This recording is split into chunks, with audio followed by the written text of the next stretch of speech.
Running a little bit late, my fault. Sorry. But we are here. Angie, how are you today? I am good today, and I am high energy today. Like, I feel really good today. You're glowing. You are So glowing. all of the blues have gone away. You're definitely glowing. You have that everything. It looks great. Oh, good. Because I was like, do I look tired? Like, okay, but I put it together. I actually slept this weekend. Like Monday on Memorial Day, I literally slept a lot, like all day. I just kind of laid in the bed and like laid this way, that way, diagonal, just enjoyed my bed and didn't do anything. Someone was enjoying it. Enjoying a restful day. Yes, how nice. How nice. Yeah. Well, hello, Star. Hello, Firm Wellness. I'm Marianne, and also Rose Flower. Brenda, good evening. Good to see you as well. Hey, everybody, popping on in. Yes, Mary, we will add you to the list for a general reading. Absolutely. Oh, man. Well, everybody, we had a class. Hey, Pam, we had a class last night, and it was just fascinating and fun. A little bit challenging on certain things, but overall, it ended off really well. And so remember, if you want to learn, grow, develop anything with your psychic skills, we have free classes on Tuesday nights. Just send me a link at the email address right here, and I will add you to the list. Hey, JoJo. And I'll add you to the list and get you JoJo, I missed you in class. Yes, you did, yeah. And Cynthia too. And then hello Jennifer, hello Theo, hello Lori. Goodness, good to see you all, you guys. Rose Flower wants a general reading as well. We can take care of that. Anthony, welcome in. Welcome in, Anthony Ross. Gwyneth, good to see you, Gwyneth. GP Gwyneth. Angel oh, wow, they're on it. I didn't even have to send them the link. She's in there. That is good. Yes, hello, everybody. Hello, Angel Eyes. Hopefully, Angel Eyes, your trips are going well. Your travels are not being too hard on you. Hopefully, you're seeing something. That'd be great. I think have you made it to Arizona yet, or are you out of Arizona? I'm not even sure who, what, where, when. I'm so upside down. Jennifer says, can she have a reading? Jennifer, is it general or specific? If it's specific, let Tina know what it might be. If it's general, of course, just say general. JoJo, JoJo's in Arizona as well. So JoJo and Angel Eyes, everybody's in Arizona. Oh, wow, okay. Wow, we need to hook up. I know, but I'm flying tomorrow. So I'm gonna you're leaving. Yeah, I'm headed to Maryland tomorrow, and I'll be in Maryland until Monday. Oh, yeah. Oh, man. Clara, hello. Yes, Clara Salyer wants a reading. And is it general or specific, Clara? Lori Taylor wants a relationship reading.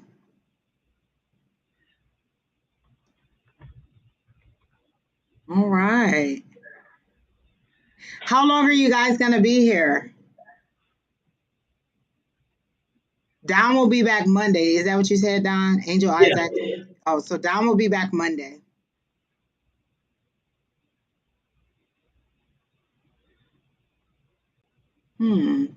Any interesting things happen to you this week, Don? I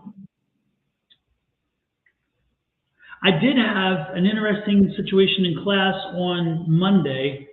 I had a situation where it was kind of it was an uncomfortable kind of visitation. We were practicing mediumship, and we had practiced the psychic skills already, and then went over to do the mediumship. And when we switched to mediumship, there was a young lady there, and I asked her, I kept getting bothered by a visitation, and I asked, are you okay, or are you comfortable if we go some uncomfortable places? And she's like, oh no, I'm wide open. And I'm like, but when she first said it, it sounded like she wasn't. And I'm like, okay, don't worry, then we won't go. She goes, no, I mean, we are. I'm good. Well, you can go wherever. I'm okay. And I'm like, okay, because this can be a little bit sensitive. And so what I told her, I said, okay, let's see how to say this. And I was like thinking of Angie. I'm thinking, how would Angie do this? How would Tina do this? You know, because I'm trying to find the right way to say this. And then I said, okay, did you by chance have a child that did not make it to term? And so she looked at me, and I looked at her, and I'm thinking, oh God, maybe I shouldn't. But I'm like, but she, you know, I like, oh, anyway. And then she's like, I did. And then I'm like, I'm watching for her to see if she's gonna break down. I'm thinking, oh, do I go further or do I not? But she seemed okay. And I said, okay, well, they're telling me. And she stopped and she said, you said there? And I said, yeah, they are telling me. And she said, you mean more than one? And I said, yes. And she goes, wow, you're the first person the only person who's ever known and has had other, she said, because there was more than one. And she said, and you're the only one who saw that. And she was moved. She was emotionally moved. She said all these years, and other people like this, but you're the only one. It was crazy. Oh, wow. Yeah. Interesting. And the babies the babies were not going to come to term. That was not their purpose in this world. The babies were there for a specific thing. And I explained how their time here ended for a specific reason, and that marked something, and she knew exactly what it was. We talked about it, but I did it we were in a small circle, so it was much more easy to have conversation instead of something like this. And knowing also that the other two people in the group are not going to go around and tell anybody anything. But anyway, so I explained that, you know, they were here for this purpose, and when they left, their purpose was done. And she's like, oh my God, no one's ever said that either, but you're right. When that happened, all of this changed because of that. And if it hadn't happened, I don't know. And I'm like, no, that was their role in this lifetime. Yeah. And so they fulfilled their role and they left. And it's good to know, because like a lot of times people blame themselves and they're like, oh, why should I? And the very first time it happened to me, we were in a circle, and luckily, and like I said, Tina was there, and she was like, she saw that I was like a deer in the headlights. I didn't know what to say, because it was like, how do you say that to someone? And so then she said, would you understand a baby that didn't come to term? And then we went ahead and explained that it was only so that they could find that tumor or whatever that she was having. But yeah, it's a difficult conversation. That and sexual difficulties or dysfunctions are hard to explain. They are, because you don't know how it's going to go, and you're thinking, how do I do this? You know, and you, Angie, I remember the night that you did that. I remember the night because I was there that night, and it was. You were trying to find the words, and I remember that very clearly. And I remember who it was too, because we both knew who that was. And that person, that's like in my head. And I was like, oh. It was so traumatizing, because you're like, how do I say, like, and then is like, because you're then also worried, like, are they gonna break down? Are they gonna be emotional? Like what? Like you don't know what the reaction is, so it is really hard to determine how to say it or whatever it is to say. But yeah. That was that night. Learning. And I remember that night. That was that same night where that wonderful young lady who was relatively new to our group, who was always smiling and trying to be a bubbly kind of person. And on that night, her grandfather came in. And I told her, she showed me the picture. I'm like, I don't want to take it. Oh, this man is evil. Yeah. Evil. And he was the one who had molested her and had raped her continuously. And of course, this is what I'm getting at that time. I'm getting that, you know. And when she told the family, they threw her out. They said, I remember that night. Yes, yes. And she was, by the time I started talking, she was like this, and then I'm looking, I'm thinking, this can't be her because she's so bubbly. And I'm like, you just came here, you just moved here recently, and this is why. And I'm getting it, and all of a sudden it's like dissolved, and she's in tears, and she's like, you're right. And then when she showed me the picture, because we did the psychic thing first, and then we did the picture, remember? And so the picture was, and when I'm like, no, I don't want this. I told her, take it back. I don't want it. This is evil. This man is pure evil. I said, that's the man. And she's like, that's the grandfather. And I'm like, yep. I don't want that picture. I've never felt so much evil and just this awful person in my life. And I'm like, no, take that. I'm thinking to myself, burn that damn thing. Just tear it up. It's not good. It's not You good. need to get rid of all. Oh wait, let me do a couple housekeeping things. Faye, you're fine to do it on YouTube. All the platforms are being managed by Kina. She's behind the scenes, and she is going. All of the messages filter through to one platform for us on Restream. So there's like 6 or 7 different platforms, and Kina's going through each one. And Kina will tell you when she's added you. Like she'll add you on your platform and tell you that you've been added. So you may only see you and a few other people, but there are 7 platforms that we're going in through, and Kina is manning all of them. So she will tell you, I got you added to the list. She'll tell you when the list is closed, and then we'll tell you when you're coming up and to let us know specific or general. And then if it's specific, at that time, we'll ask you for your questions so that we're not holding up the chat waiting on to see if you're there. And so we'll say, hey, this person, this person, this person's next. Post your question. If you don't post your question, then we assume that you're gone, and we're not going to come back, because we have people that'll come back 2 hours later and be like, did I get missed? Yeah, you did. I was here all the time. It's like, no, Yeah, you weren't here all the time. You definitely got missed. Yeah.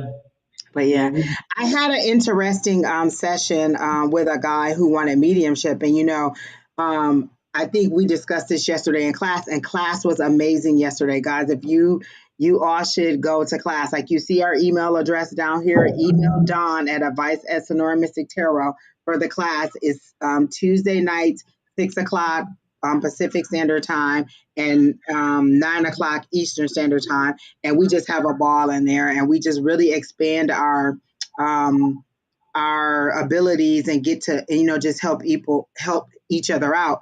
But I was saying, like, I don't like for you to specifically come to me for mediumship, because there's a lot of pressure, because you want a specific person. You want grandma, or you want dad, or you want this person, and they aren't always going to come through for you. And so I prefer, to do a psychic reading, and if something mediumship comes through, then fine. But I don't prefer, and I do know that my mediumship is getting better. And per Tina, our teacher, stop saying that you're not good at it. So I don't say that I'm not good at it.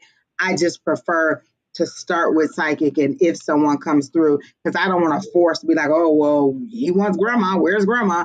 So, but I did have someone who was very specific in who they wanted to come through. And luckily they did come through. They didn't get as much information as they wanted from that person, because they had a whole bunch of people that wanted to come through. And then that's, again, you could have one specific person that you want to come through, and 3 or 4 different other people come through. So we're learning. But that was it. I didn't have a lot going on. And I got a new fish, but I posted a video about that. Very nice. The spirit told me, because I kept dreaming about it, and I wanted this fish, and I want this fish, and I couldn't understand. They were like, you just want something to nurture. And I was like, oh, okay. And I just be so excited to see him swim around the tank. Like, I've never seen a fish in a tank before. I talk to him, and I give him his little droplets of food. Like, I am so entertained by him. That is cool. I love it. I love it. It's nice. I saw your name, Linda. I did see it. Was it what did she put? I remember Linda putting a name in there, and I was like, oh, I like that too. I got a lot of good choices. So far, I'm liking Bertram, and then Don told me that it was German and that it was 2 different things put together. You said it was Burr, which means Bertram is bright, and Ram is raven. So yeah.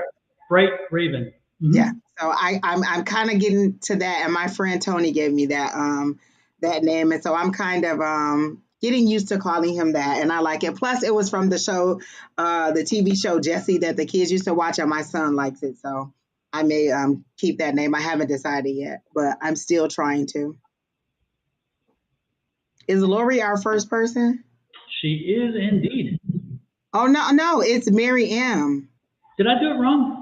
Lori is the second person. Mary M is first. She's general. My bad. I'm sorry to both Lori and Mary. Hello, LMT. Oh, Gwyneth likes midnight. Oh, I like that too. I like that. Hi, Maya. And Miss Carmel over there. LMT showing off from Carmel, California. All right. all the little beach photos and stuff. I'm like, oh my gosh. But it's cold on that West Coast beach. But Carmel is so beautiful. Okay, I'm jealous now. I'm going to the mountains and she's in the ocean. What is this? Oh my All goodness. right, well, I'm ready whenever you are. Well, Mary Ann, this is your general reading, so let's go to it. Look at LMT say don't hate. No, it's a good jealousy. It's not a bad. It's a good jealous, yeah. Absolutely. I'm just glad to see things working out. That's the most important thing. Yeah. And of course now we can all come to Carmel and visit.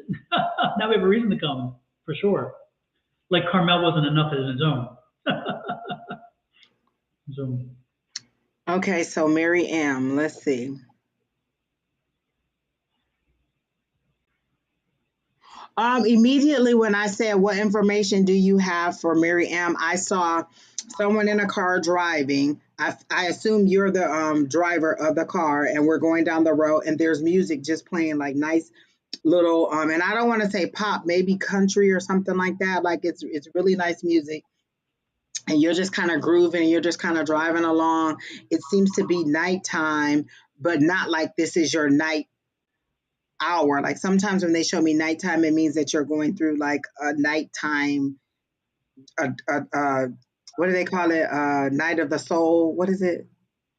Whatever of the soul. But no, it doesn't seem to be like that. You just seem to be kind of driving along, enjoying the city lights. Are you in Vegas? Because I get that feel of you driving down the street, and then there's lights on both sides, and there's billboards, and there's lights everywhere. And this seems to be a fun sort of vacation trip. Like it doesn't seem to be anything serious. It really does seem to be fun, that you're on the road driving and you're just enjoying some peace and some fun. And it's nighttime, like the nightlife. You're enjoying the nightlife. Like maybe you're getting back up. Yes, Dark Night of the Soul. Hi, Divinely Guided. She finally made it home, Don. She's yesterday when I texted her, she said she was at home in her bed. Because you know she missed her flight in Amsterdam. Yes, I saw that. And so she finally made it, yes. She says New York and she doesn't drive. Yeah, I see you. It seems that you're, oh, well, then let me think. Driver's seat. You're in the driver's seat. Transportation, motor transportation. It seems to be fun, but I do see the city lights, so that could be New York. I just automatically thought Vegas because it was lights on both sides of the street and it was really bright and it was the nightlife. So New York could be correct. I didn't get Four Seasons though, so that's kind of why I thought Vegas, but okay, New York.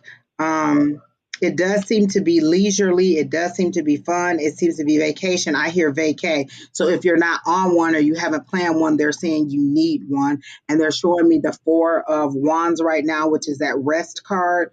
So maybe you do need the rest and relaxation is what they're saying.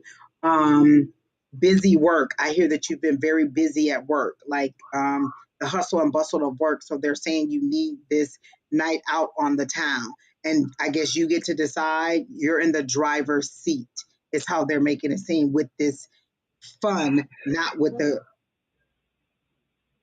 yeah, it doesn't seem to be career or family. This is fun. You having fun is how they're showing it to me. When I said, is there a specific message? I heard the cash will flow. So are you expecting some money? Are you trying to get more money? Like they said, the cash will flow.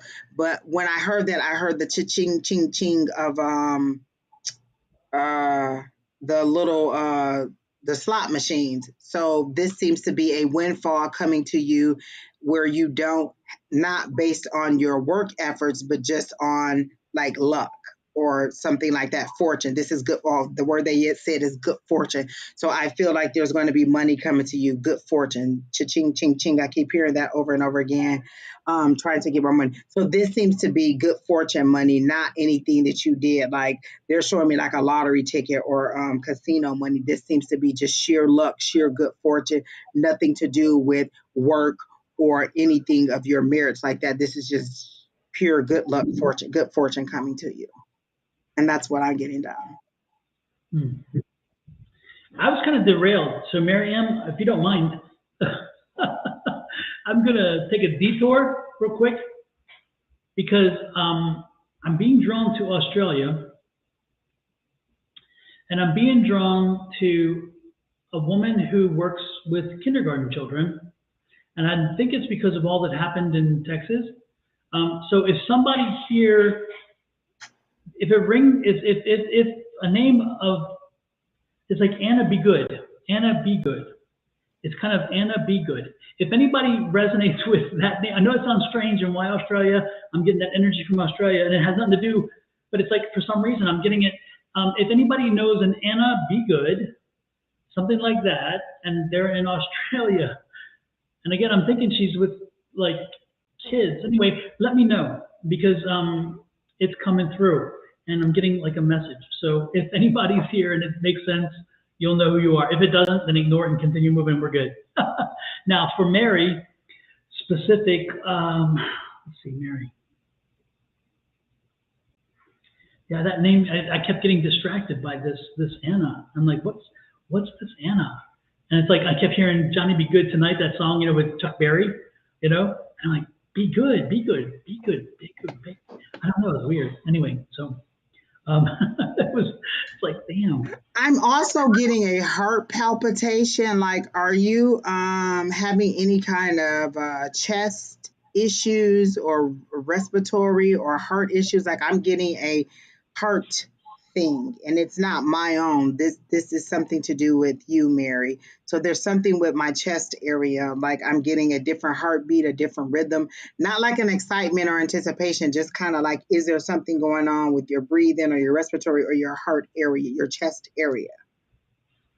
And there's nothing, it doesn't seem to be anything specific, and it doesn't seem to be bad. It's just like do you have to inhale hard sometimes?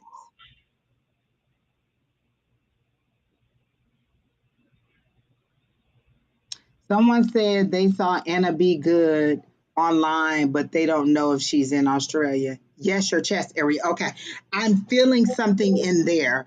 But it feels more like when I get indigestion or when I just need to have like a big burp or something. Like, I feel like it's something in your chest area. It does not seem to be, and let me inquire, it doesn't seem to be anything serious, like, like a medical condition or anything like that. It just seems to be something tight or something in the chest. So either you're having something that is causing you stress and tightening your chest, or maybe it just could be something that you're eating or something that is causing you this tightness in there. It doesn't seem to be a serious medical condition, and they're not prompting me to tell you like to go to the doctor or anything like that. I just got that tightness in there.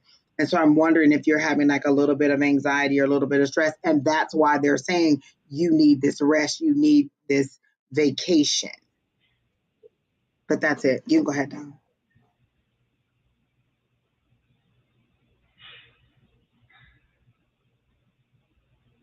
I'm just trying to,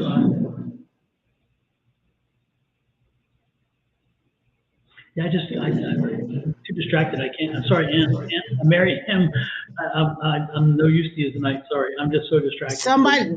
This Jocelyn Stevens lady is saying that she don't know her, but she knows she is in Australia. So okay. I don't know how she knows her, but she's saying that she does know that she's in Australia. Okay. And I don't know if she's in our list or anything. I don't know. It's like, it just was like, it's strange. It's like she's called, I don't know, like a call, like there's a clarion call. It's like there's something there, and I'm just concerned for her. And it's not a good feeling at all. It's a very disconcerting feeling. It's crazy. Overall, Mary, I get good fortune for you. I get that you need this vacation or this rest, and then your career, they're saying something about being on hold, like it's not time to progress yet, is what I heard, like career on hold. Because I think you wanted some career information, or you wanted to know like something, but I heard it's on hold, like maybe you need this rest before they bump you up or move you on. Like I heard career on hold.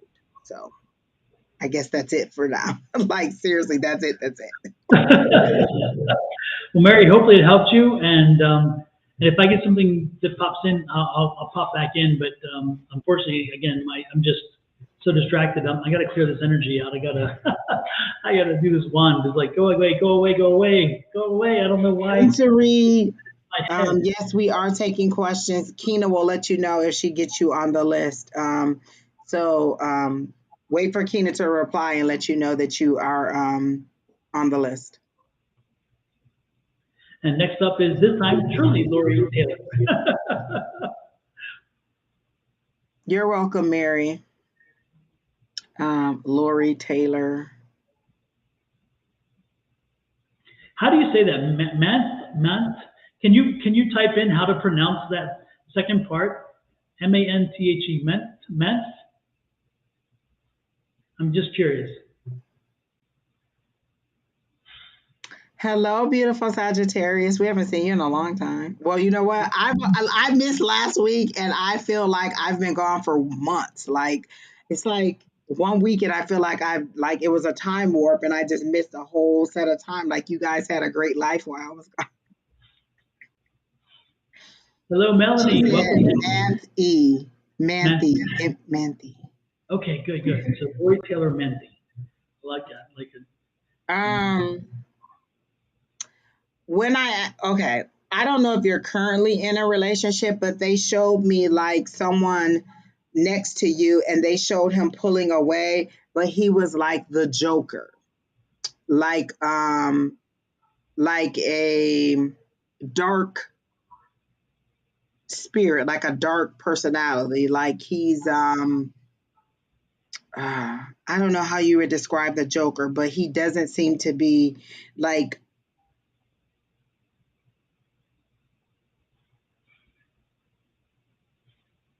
manipulative is the word they're using for this person that they're saying, because they're showing me like a female, and then they're showing me the Joker, so him with all his makeup on, but he's in a suit, and he's in a purple suit. And to me, the word they're using is the word they're using is flamboyant with this big purple suit, and he's not who he is saying that he is how they're making it seem to me. He and I don't know that you're in this relationship, or maybe this was your last relationship, but that's how they're showing it to me, is that he is not who he's appearing to be, and has a sinister, like, and these are the words that they're giving me: sinister or deceptive. They're showing me the Seven of Swords, so a deceptive quality to him. He doesn't seem to be honest. He doesn't seem to be truthful. He doesn't seem to be good for you. And I keep hearing the word Ryan, but why would I hear Ryan Gosling? But why would I hear that? What character was he the Green Lantern? Ryan? No, that was the guy that does face. Oh. Something cool. What's his name? The one that with he did also with Sandra Bullock and Betty White in Alaska. I know what you're talking about. So who would Ryan Gosling? Like they're showing me him. He did the Notebook. Did he do the Notebook? Ryan Gosling. Ryan. Okay. Well, okay. So these are two different spirits. Like the Ryan would be the positive romantic character, and then this Joker is the bad person. Ryan Reynolds. Okay, that's okay. Okay. So but they're saying Gosling. I can clearly see the word Gosling. So Ryan Gosling would be the hunk. Oh, okay, the dreamy guy. So that's what's coming to you. So I guess you just ended it with the Joker, or that's what you had. And so now this kind of romance is coming to you, is how they're making it seem. Or this is what you deserve. Oh, you're going through a divorce. Okay. So that's why they showed him pulling away. You're not clearly separated, like you were side by side, and he was walking away, and they made him seem like he was like a Joker type, like a deceptive type person. He wasn't good for you. But this is what's coming in, because then they showed them standing next to each other, the Ryan and the Joker, and that's what's coming into you, is the Ryan person in the future. So this is going to end, and then this is what's coming to you. Because I guess you're wondering, like, will I ever find love again? And they're saying yes, and you're going to get better, and don't feel bad this is confirmation that you made the right decision or that to go ahead and move forward. So maybe you're questioning whether you should go. And the deception seems to be like they're showing me that 7. Okay, they're ringing my ears. Let me see. Yeah, and I just keep hearing deception, deception, deception. So this person seems to be deceptive. They're showing me that 7, that he was deceptive, that he wasn't honest, that there was some information that you didn't know, and that this new person will be like a better love for you. But that's all I'm getting. You can go ahead now. I don't know if the one that you've taken the date with, I'm not sure that one's going to be the one that's going to work out. I don't think that's the case. I don't get the energy around that one. I do believe that you have some work to do with your kids. I'm assuming you have kids because I'm getting the number 4, but I'm seeing like 4 kids, various ages, and I'm getting the fact. Is it like the oldest is a male, right? The oldest is a male son. First of all, do you have 4 kids? Am I am I off? And if you do, is the oldest? The second question then would be yes, no for oldest. Yes, 4. Okay, and the oldest is male. Is that true or not? And yes, Parker, we are live. Parker's something. We are live.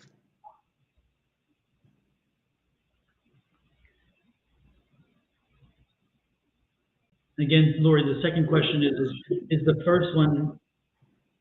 Yes, okay. He's the one that you're going to have to be patient with and work with in reference to this, because I'm getting energy that he's going to be, he's not going to be as easy as the other ones to be ready to move on with another male presence being the I hate to say it, but like a presumptive father. So it's not as though he's not going to like the people. It's just he's not ready yet. So spend some time with him. The other 3 are going to be relatively okay, but he's the one you're going to have to work with as you make this transition, because he's the one who will eventually be the gatekeeper. Because he will make it difficult. If he doesn't like that person, he's going to make it difficult. And I'm not saying it's a difficult kid. That's not what I'm saying. But what I'm saying is that it's not comfortable when a parent has kids and then brings a relationship in that is not welcomed by the kids. So work with your oldest son. Start making sure that he is understanding or aware of and part of this the dating thing, in the sense that you're looking and whatever, and make yourself easy, because again he'll make it. He has potential to make it difficult if you don't include him. So again, focus on the oldest son. More, not that you have to ignore the others. I'm not saying that, but again, the oldest son needs more attention in this regard. And I guess because of the time with dad and the dad replacement, and he kind of feels like he is now the father, the step-in father, the head of the house, whatever. So again, work with the oldest son. Okay, that's the kind of thing I have to give. Anything else you have, Angie? No. Jody on Facebook, Kina will let you know when you're added to the list. She is working with 7 different platforms, so be patient. She will let you know when your request is coming. We're not ignoring you. She is literally manning 7 different platforms, so just give her a little bit of time to add you to the list. Hey, Mystic Rain, good to see you, and good to see you, Parker. Was it Parker Sama? Good to see you both, and good to see you. And you're welcome. Oh, wait, I do have one more thing for Lori. She asked about the guy that she's dating. I don't feel like, no, he's that Ryan that's coming in, or that Ryan, that notebook type of love. He is just a bridge through your, like, he is the rebound person. He is your right now. He's something that's taking your mind off the situation. He is not your, he does not appear to be that love that is coming. Spirit is making it clear that you need to completely end one chapter, heal and recover, and then move forward. They don't like they're making it seem like it's messy and muddy if you like before you end this one, you start this one, it's kind of mudding. They're showing me muddy waters, and so they're saying completely end this one, have your healing time, and then move forward, because it seems like maybe you've been a couple or in this marriage for a while, and they're needing you to have a little bit of time to recover and then move forward. And then that's it. Yeah, he's Mr. Right. Right. So, and now we're on to Star. Star, welcome back. and Star is looking for a general reading. Okay. And I don't know if it's my association with your name, but I'm going to try to walk through what I'm seeing because I got galaxies, like traveling. Like, do you astral travel? Like, I feel like you astral travel, or you're interested in astral traveling. But I immediately got galaxies, like traveling through the stars, traveling through the night, traveling through different dimensions. So I don't know if you're like interested in that, or if you already do that, or if you're trying to learn about that. But I do see that, like taking flight, like you soaring through and gaining so much information and being at awe at everything you see, and it doesn't seem to be in our dimension. And then I hear open the shop. Are you thinking about opening some kind of metaphysical shop? Because I hear open the shop. Like, just go for it, open the shop. And I feel like they're making it seem like you have a list of reasons why it's not a good time, and they're saying open the shop, open the shop. It's blessed, open the shop. It's your, like, they're showing me the star card. This is your wish upon the star. Open the shop. Like, they keep repeating it to me.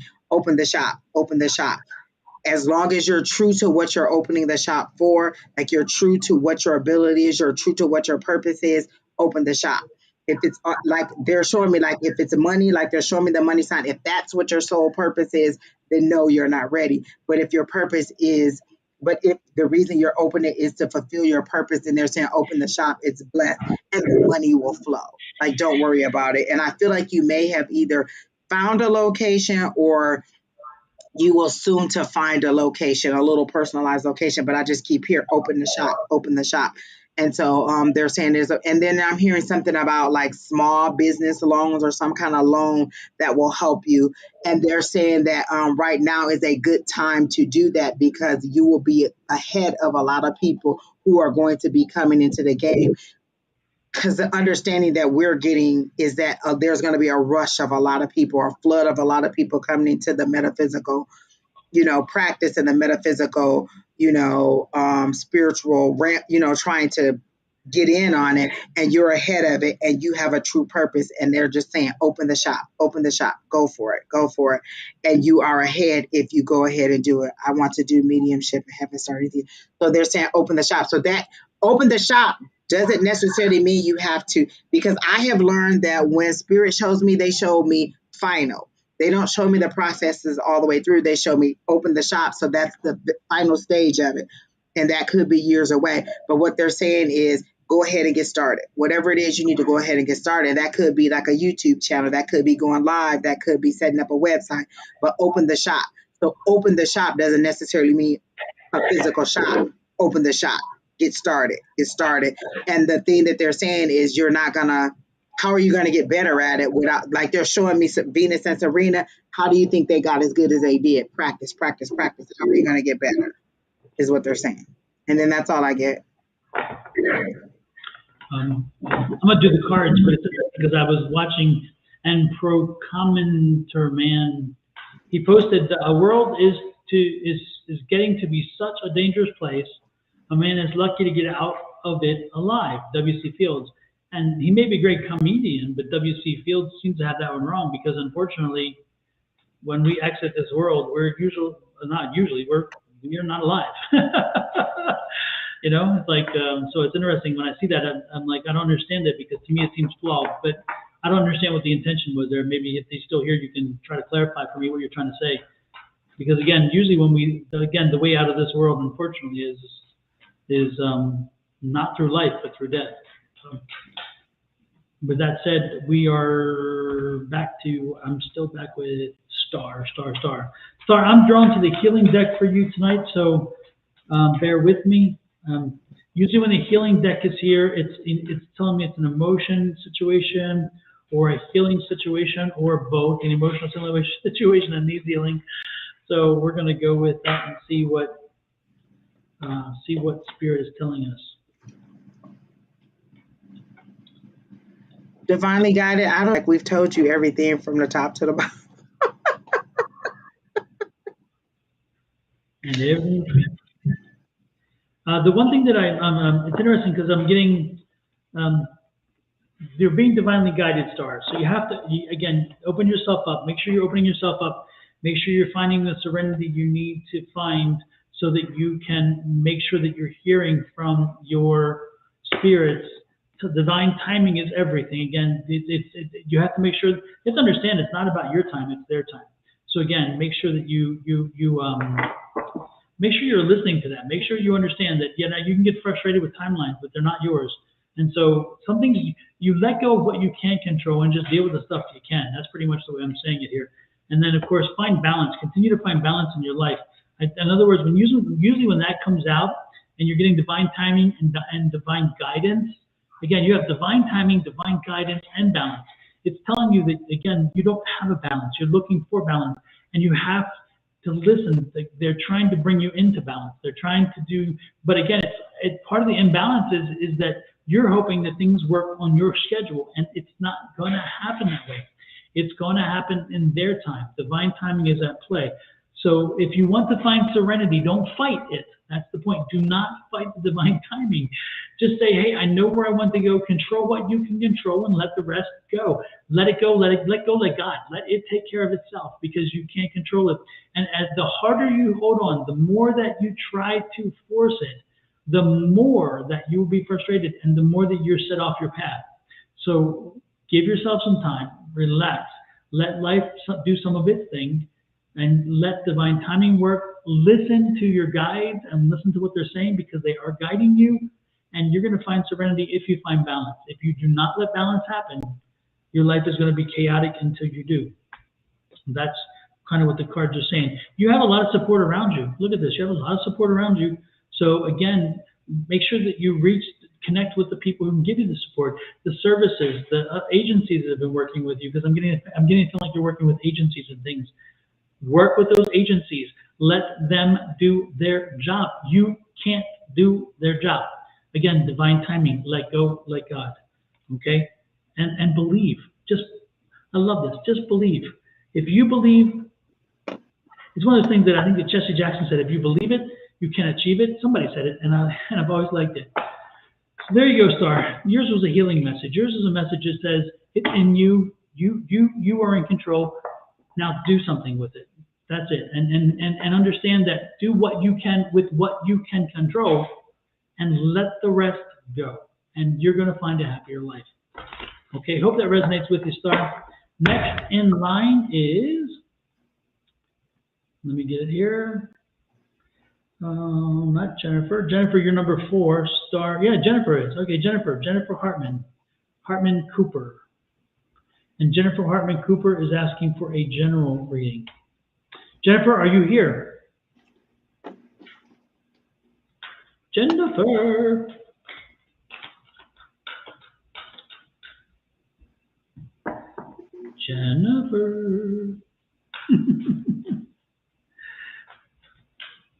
Okay, while Jennifer hopefully responds, yeah, she's here. Good. Okay, Jennifer. Super.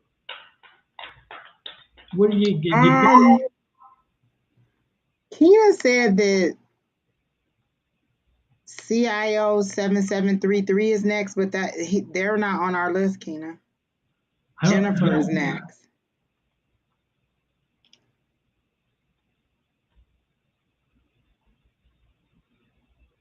No, I don't see. Shows number 4, Jennifer.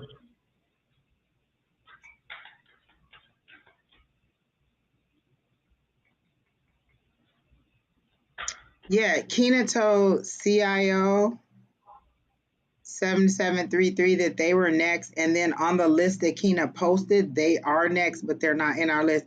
So we can go ahead and do Jennifer and then add do CIO after that.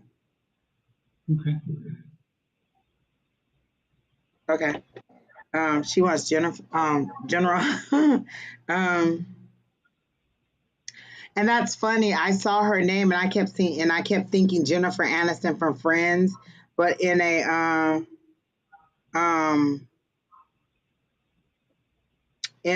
funny, quirky, okay, so they're walking me through why they showed me the Jennifer Aniston from Friends, because they're showing me her progression, like how she went from an immature kind of materialistic depending on dad, to a independent, successful person in her career, mother, wife. So they're showing me that progression. So that must be the road that you're on, like going from this youthful you into who you are going to be in the future, like your mature, successful self. So that's the progression that they're showing me. And so I'm saying, well, what is it that Jennifer wants to know? What is she really asking us with the general? And they said your career is starting to bud.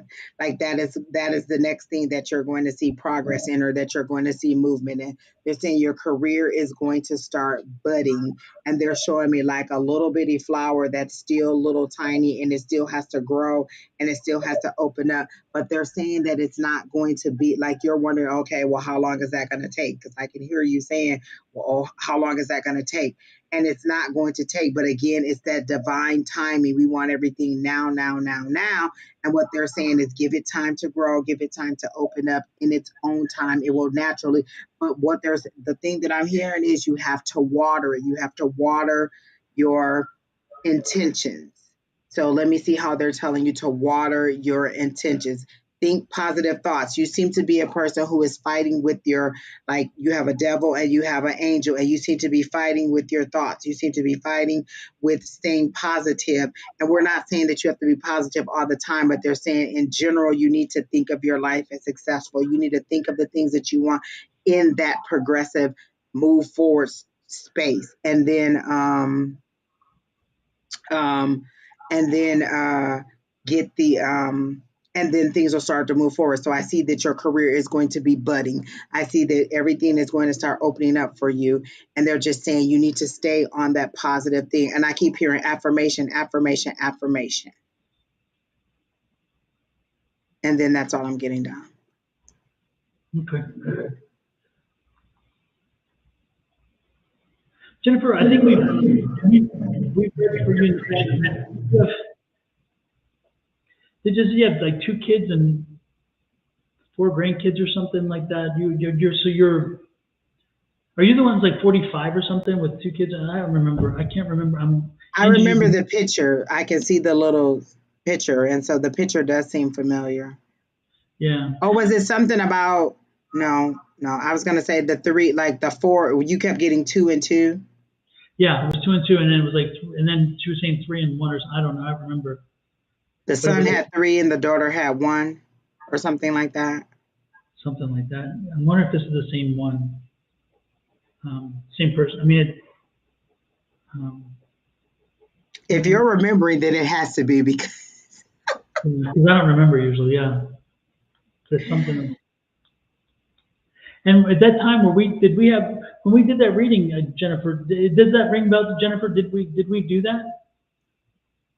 Yes, and you have grandkids and kids, right? Because I thought it was amazing that being that age and have grandkids and kids. So was it like 2 kids and 4 grandkids? Was something like that?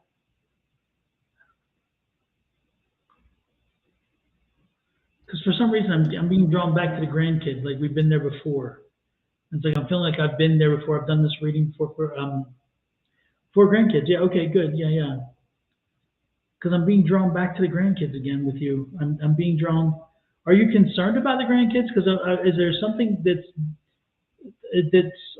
drawing you back to them, or wanting? Because I'm feeling the grandkids, and I'm feeling I don't know. I'm being. She said yes, she is. Okay.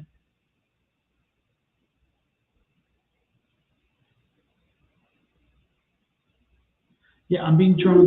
Yeah, there's something. Jesus. Look. Crazy. You get it every time. I know. That number especially, it's crazy. That should be a confirmation. 7 is standing your ground. I need to stand my ground. That's good. I like that. 14, 5. Something about the grand. let me work on this, because I'm getting something about a grandkid, a grandchild. I don't know. Is one of them having some health issues? Is there something going on health-wise with one of the grandkids? It seems like the youngest boy. I don't know. It's like I'm getting. They're isolated. It's 3 and 1. It's like, but I don't know if it's like 3. Yeah. I don't know. I don't understand it. I'm getting some things I have not. I'm getting some symbols that I've not seen before. And it's interesting because this last week I've been getting a ton of new symbols, and it's been driving me absolutely bonkers because I've always been in control of my symbols, and yet recently it's been crazy. But I'm getting something around the youngest male grandchild, and it's like I don't know if it's a health issue or health concern. Nothing serious. Don't get me wrong. Do not go off and think But I'm getting something about that. Something about the youngest male grandson. I don't know. Just you may want to make a call and see and make sure he's fine. And I don't know. Just you may want to if you're moved to. There's something about the youngest male grandson that just keeps pinging in my head. And again, I'm getting this symbol that does not make sense to me, and I cannot figure out what it would mean because it has no relevance to me. This is the craziest part. It's a symbol I've not had relevance before with, and I can't figure it out. But it's somehow connected to your youngest grandson. And I'm curious to see what that symbol is. Do you know what this, like, do you mind telling us what the symbol is? Yeah. Yeah, as in, no, I ain't going to do it. Yeah, no. Yeah. Okay. Yeah. She said not that she know. Okay. Okay, just you make a phone call. Maybe he just needs to, I don't know, there's something going on there. So make a phone call if you could. If I think I'm being drawn to him and I don't know why. And again, if I work on the symbols and sometime figure it out, I'll let you know. I really do seem off right now. I don't understand. It's like it started from the beginning and it's like, it's like, oh geez, anyway, so I'll get there.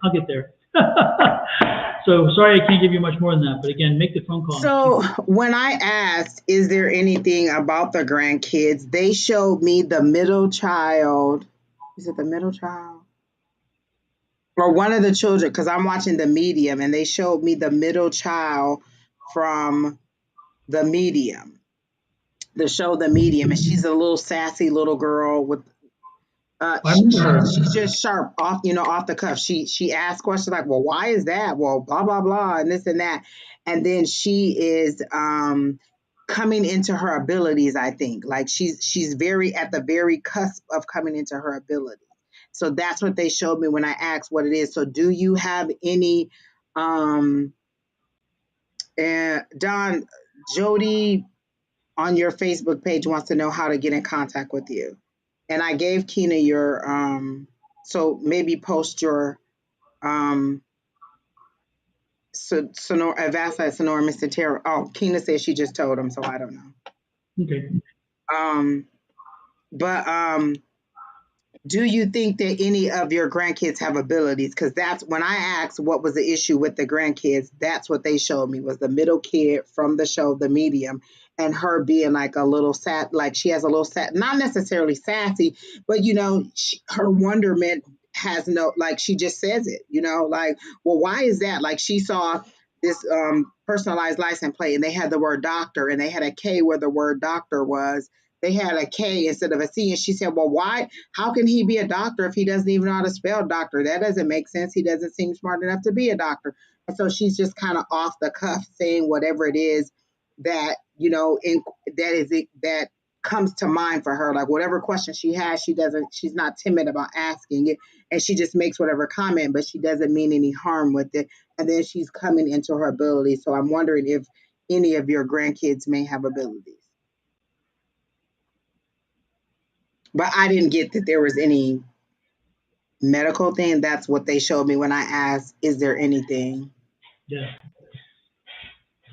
The only other thing I get is one kids has a prescription for glasses or something, and the prescription needs to be updated. But other than that, I don't have anything else for you. Again, just something about the youngest, and I don't think the youngest is the one who wears glasses. I'm getting such a headache, and again, it's like that when you're reading and you have to strain your eyes, so it's like. Anyway, and I'm not using. And Jody, Don's email address is on the screen if you want to know how to get in touch with him. Yeah, I would see if the whoever is the one that wears glasses, I think it's female. See if she has see if her prescription is right, because again, I'm getting this serious headache, and it's just started, so it's like it's kind of another sign. It's like there's potential for the prescription not to be quite right. And so just check it out. And but again, the youngest one's something different. It's not that, but I'm like, wow, it's like boom. So anyway, with that said, let's move on. Next is, I hope that helped you, Jennifer. Next is Rose Flower. Jeez, I need I need some aspirin. Jeez, they whiz. This is like, Hey, Rose Flower, you are here. Good. And you want to general. Jody, I think that you may be a little bit behind on Facebook, so you might want to exit out and then come back and then catch up, because the email address was just on the screen and you're saying now that you can't see it, so you may be a little bit behind on the feed. Was I supposed to do CIO7? Oh, my bad. So Rose Flower, we're going to put you on hold a few minutes, because I was supposed to do a CIOO, and I apologize. Even Kina and Angie even reminded me, and it didn't work. Oh, Lord have mercy. I apologize. And CIOO, were you general or general? Okay. Lord have mercy. I apologize, folks. I mean, just this headache is just crushing all of a sudden. It is unbelievable. Good Lord.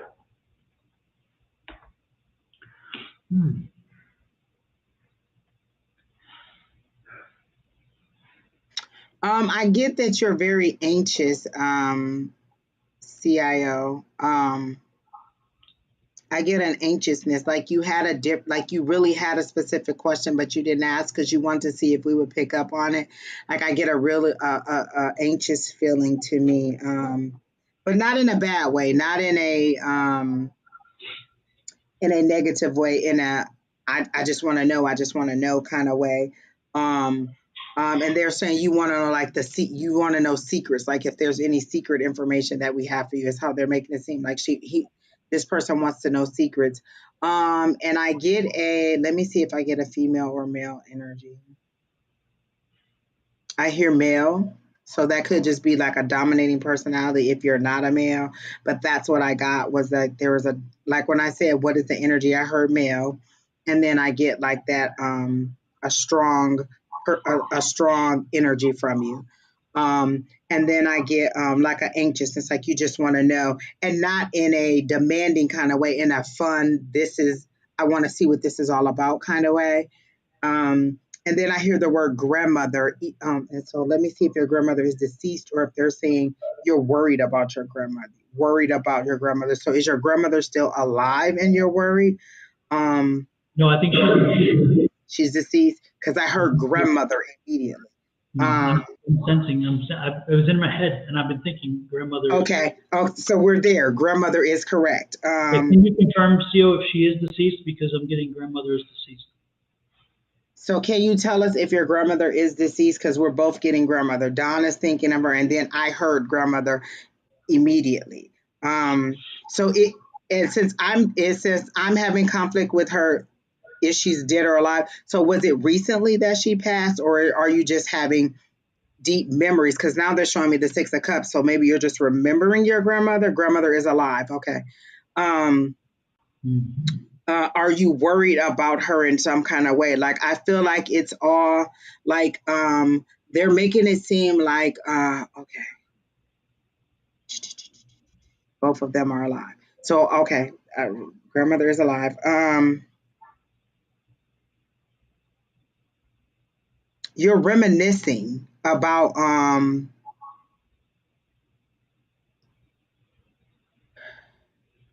you're reminiscing about them, because they're showing me the 6 of Cups, or about a specific grandmother. They're making my left side hurt, so I'm assuming left lady, grandmother, mother side. So this seems to be your mother's grandmother that you're worried about. And then I see her in the doorway, like you're walking up to the door, and she's opening the door to let you in. And then it seems like she has some kind of game that she plays with you before she opens the door. Like she asks you all these questions, or she's like, who are you? Or something like that. There seems to be something about really playful about when she opens the door for you before she lets you in. And then she lets you in, the grandmother on my mom's side, correct. Okay, but I used to visit her often. Okay. So you are definitely missing her. Yeah, because I didn't get that it was an omnious feeling. I got that there was a joy, like there was a lighthearted, um, I want a home cooked meal, or I want cookies. Like you're missing something nostalgic about her. It doesn't seem to be anything omnious about her. I don't feel like there's anything bad that's coming up, just a missing of her. And then I get, like, again, the Six of Cups and the memories. So let me see if there's anything specific about grandma. Take the trip. Does she live at a distance? Because I hear take the trip or take the time. Take the time to go. Like whatever you're busy with will be there. Take the time. Is your grandmother 68? Because that's the word they're showing me, 68. Is she 68? Or was she born in 68? They're showing me 68, so I don't know. No, I doubt if she was born. Well, I guess she could have been born in 68. What do I know? But they're showing me a 68. But it's all good. It's like lighthearted memories. It doesn't seem to be anything bad. But I feel like she speaks encouragement into you. Like she tells you everything is going to be okay. She tells you she encourages you to move forward. She really wants to know, like, you have very good conversations. And then she gives you little bits of you pretty sure she's in. Okay. So I'm hearing 68, so somewhere around that, or does 68 have any significance to you? Because that's the number that they showed me. And then they're showing me like you having these little conversations, like maybe she cooked you some food and you're just sitting there and she's asking you about your day. She giving you little nuggets of wisdom that you haven't really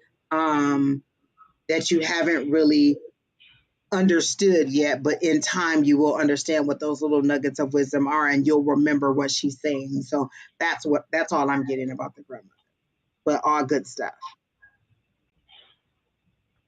Jody, we've seen your message, and Tina has responded.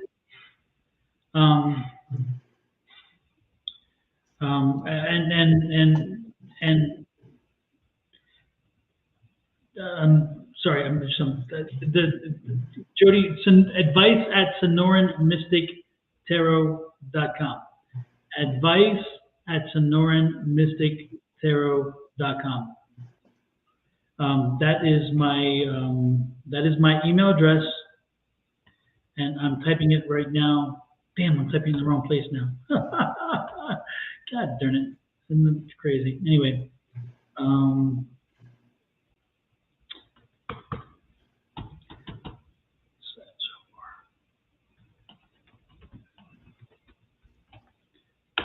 there you go. So Jody, if you look at that, advice at SonoranMysticTarot.com, I posted it there, then that's my email address to reach out to me. I don't know if you're not getting the responses on Facebook. It goes back on Facebook. But I'm guessing you can hear us. And so again, advice at SonoranMysticTarot.com. Okay. Now for CIO 7733, yeah, it's crazy because I was getting one of the grandmothers had passed. And so I was getting a lot of energy around that. So I was off, to say the least. Thank goodness, though, I was off, because it's a good thing to make sure that they're not deceased. Again, Jody, are you on the list? Again, if you're on the list, we can read for you if you made the list. And again, if not, then send me the email me your information, and we'll proceed from there. Back to CIO.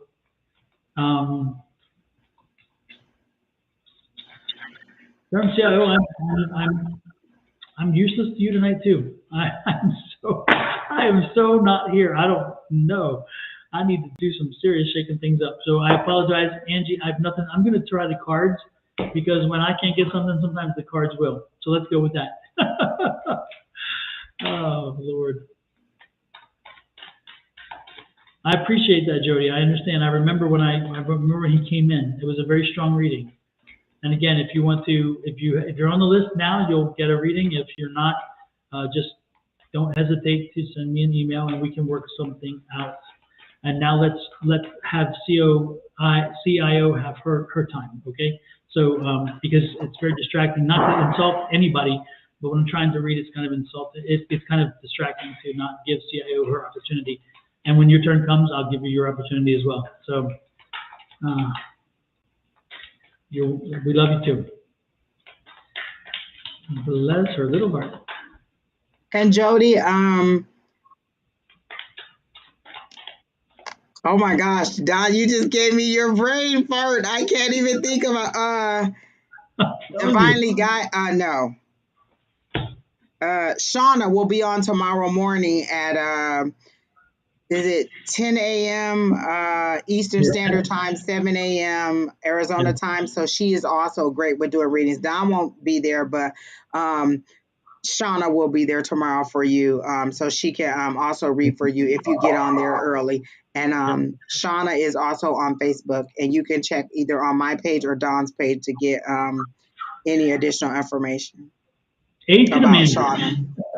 A to the Menzies. Because I'm a-leaving on a jet plane. Don't know when I'll come back again. The last part doesn't work because it's usually, oh, babe, I hate to go. But it's like, oh, babe, I can't wait to go.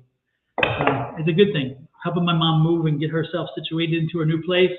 So I am so looking forward to having her settled in and comfortable again. So I'm very, it's a good trip. A good trip, good reason for the trip. Now, CIO, the one thing I'm getting from the tarot cards is the Three of Pentacles. The Three of Pentacles is going to tell me a few things, and with this situation, it kind of tells me something else. Is that as you're moving through things, as you're working through things, you need to talk to people. You need to get advice. Make sure as you're thinking about things and wanting to decide about doing things, ask your friends, ask people who've been there, get advice. But it keeps telling me you need to get moving. You need to keep moving. Okay, so let's make sure we focus on that and keep moving. It's interesting here too because we have 9 of Pentacles. So again, you're kind of working toward closing a cycle in your life, which is why you need to find the advice from other people, so that as you open a new cycle with a 9 is again an inventory time to stop, take a look, have an inventory where you are, where you're headed, that kind of stuff. Because again, the cycle is getting ready to end, and so make sure you start talking to people about what next. What are you planning next? Where are you going? So right now you're coming up to a juncture, kind of a nexus or whatever, and you're going to have some opportunities, different choices. And so when those choices happen, be ready for them. Ask the questions, okay? Because that's what the cards are saying. That's what the advice card is. The next card is an Ace of Wands, and I love the Ace of Wands. And again, when I told you about the closure, when you find closure of a cycle, you find an Ace soon after, because the Ace is a new cycle. So again, something new beginning. I don't know if it's a new project, a new job, a new opportunity, a new school, a new class, or even a new kind of distraction or something. But there's something new coming in. So again, you're closing one cycle, opening another. Before you open this one, though, make sure you get that advice from the folks who you trust the most. And ultimately, you're in control. The Emperor card says you are in control. Do not surrender your authority. Do not surrender your appeal. And ultimately, this is going to work out very well for you, because this is that 7 of Pentacles. So that's kind of what I've got for you. So apparently, again, you're coming to an end of a cycle. Some things are coming to an end. You're going to have to, again, you're going to have a juncture. You're going to make a choice. So as you look at your choices, make sure you ask people, which way should I go? Get some advice. Ultimately, make the choice yourself. Again, do not depend on anybody specifically, but get feedback, okay? So I'm starting college in the fall, so probably that could be. And again, get advice on your major, get advice on classes, get advice on the political landscape of the school, not politics as in Democrat, Republican, but political landscape of the school. You know, how do you, if you want to be successful in that, like if you want to be in school, successful in business administration, or be successful in sciences or in math or whatever, make sure you understand how that specific thing works, okay? So again, ask advice, talk to people, make sure that you navigate the waters.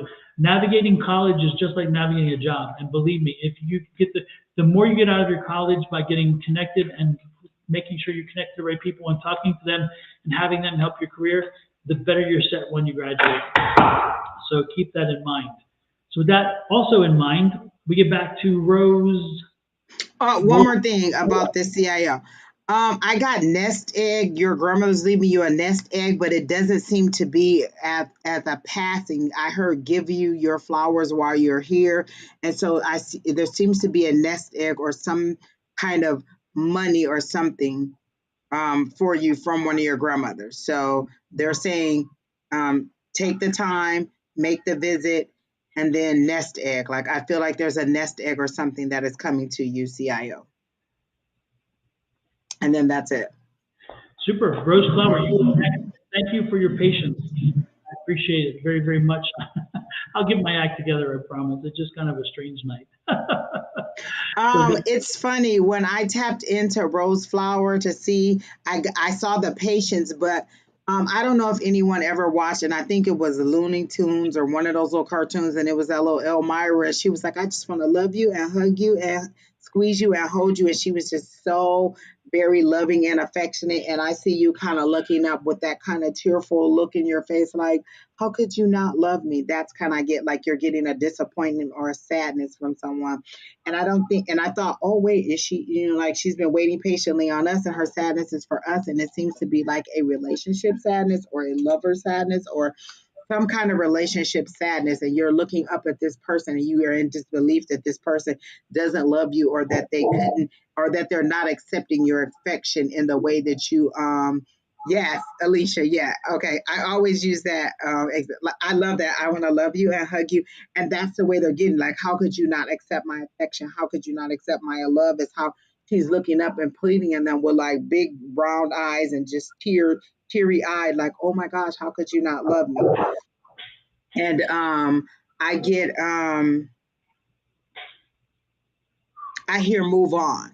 Like if you're in a relationship and you're not feeling like they're accepting your love or that they're not um, uh, loving you the way that you want to, I hear move on. Like I literally saw that very quickly. Like you looking up at this person and pleading with your eyes with them, like how could you not? And you're teary eyed. And I heard move on. Um, and then I hear this person is not worthy of your love. You will find better, but you have to let go of worse. These are all the things that I hear that I'm hearing this. And I don't know you, so this has to be you and not me, or you're married. Okay. So are you not like, are you having some difficulties right now with this situation? Like maybe they're not giving you what you want in this situation, or are you having a stronghold where it's something that you need to move on from because they're making it seem like this person isn't loving you the way you want, or they're not accepting the love that you give, and you seem to have um intense love, like a good love, but an intense love. And so it's like they're either not receiving your love or they're not giving you back what you want. And then I hear move on. I clearly hear move on. This person is not loving you the way that you want. That's just what I hear. And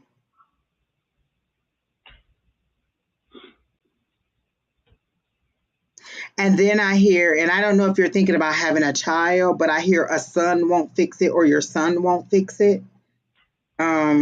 Let me make sure.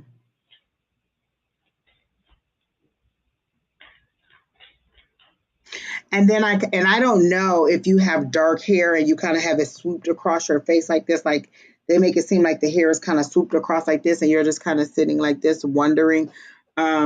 Is how they show it to me. And it's like you're thinking about ways to fix it or ways to make it better or ways to make it easier or ways to make peace. And they're saying a son won't fix it.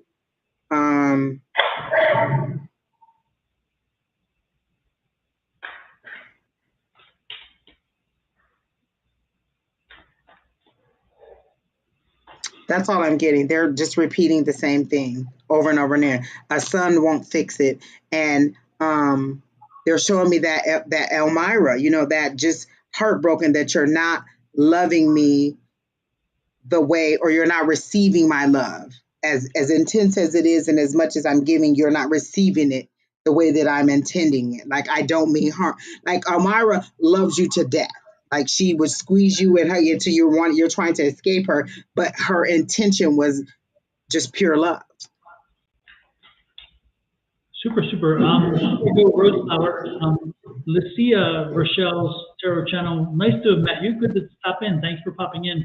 Also, we don't take donations, and so we are free readings. The time is, unfortunately, the list is closed for tonight, and so we'd love to have you come back by though, and love to do a reading for you. So tomorrow, Shauna will be on live, and then next week Angie and I will be back at the same time, and then I'll be back next Thursday as well with Shauna, but I won't be on tomorrow. But thank you for popping by, and I'm definitely going to check out your channel as well, because I always love checking out fellow readers' channels. I always love watching other people read. I find it a fascinating thing to do, even though I do it myself. I always find it fascinating to see other people. So and I appreciate you stopping in and saying hello. That's wonderful. And then somebody else, Queen of Pentacles, welcome in. Good to see you. Haven't seen you in a while. It's nice to have you pop in. Now, with that said, for Rose Flower, the thing that came to the thing that came to me was the Four of Cups. And when you see that Four of Cups, that when the Four of Cups pops out in a reading, it's telling you that things are stable where you are, but you want to shake things up. You kind of get a feeling of shaking things up. And if you're not thinking about shaking things up, Spirit may very well shake them up for you. But again, if you look at this card very closely, you'll see, I hope I can get there you go. That's a good way to do it. See the Three Cups here, and then the one coming from here. This is again the stability over here, but this is that shake up.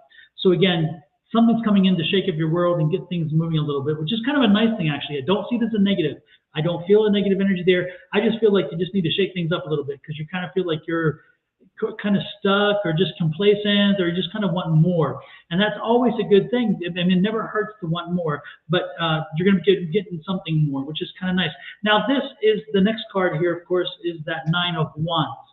And that Nine of Wands, again, is what we talked about, nines in tarot. And when you see nines in tarot, the nines are talking about, again, it's kind of like an inventory time. You're not finished a cycle yet. You're getting ready to finish a cycle. And in this case, there's something you've been working on, maybe a project, maybe starting something, maybe looking toward concluding a project, maybe even looking for a different job, or looking to finish school, or maybe school is getting finished and you're going to graduate. That's all these kind of things. Again, it's bringing that closure to something. And wands are generally work-related, business-related, that kind of stuff. And that's why the school comes in there, because school gets you ready to work. So again, it's like you're doing an inventory saying, okay, what do I do next before I bring this to an end? So don't be surprised that you're ending a cycle, and then the universe is going to give you a gift and shake things up, shake up your stability. And it's funny because, again, it's going to be the Two of Pentacles here, which is juggling. And that juggling is going to do well. But again, it's the two choices. And when you get that two choices, make sure, if you have to choose between one and the other, make sure that you choose based on finances in this situation, because finances will be the answer. Okay. So with that said, Angie, anything else? Nope. Okay. They were very clear about my message, and that was it. Like, it all went away after that. Okay. And then, so let's see, who's next then?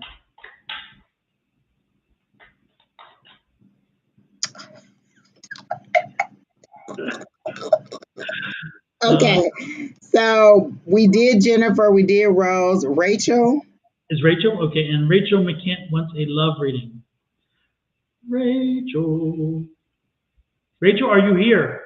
If you are, let us know you're here before we do a reading. If you're not here, then we'll move on. But let us know if you're here. Next in line after that is Clara, and then Samantha. So Clara and Samantha, be on board, on deck, whatever you want to call it. But first up is Rachel. Rachel, are you here? Let us know. And Rachel said love. Is that what we got? Hey, lick my donut. Megan, how are you, Megan? I love that name. Rachel says, no, general, please. Okay, not a problem, Rachel. We can do general. Or is that, did I do something? Was that Samantha? No, I was reading a comment, like, Lord.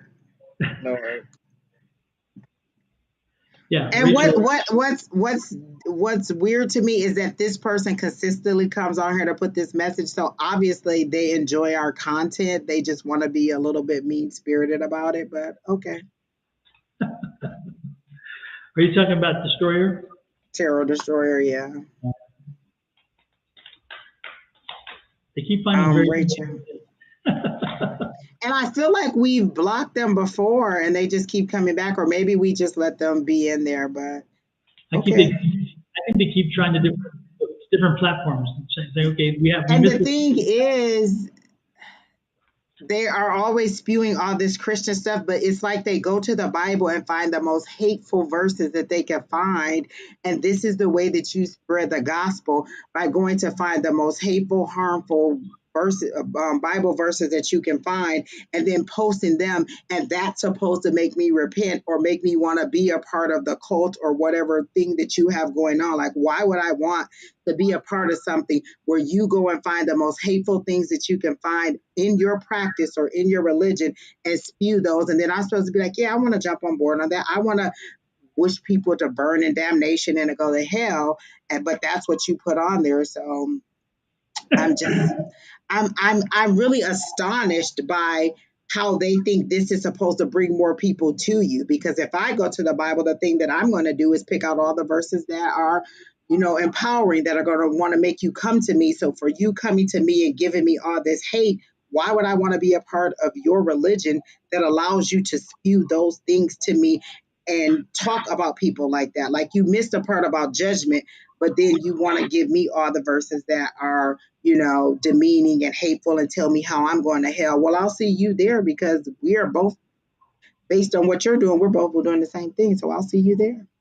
To be honest with you, I don't want to go mine because it's not fun.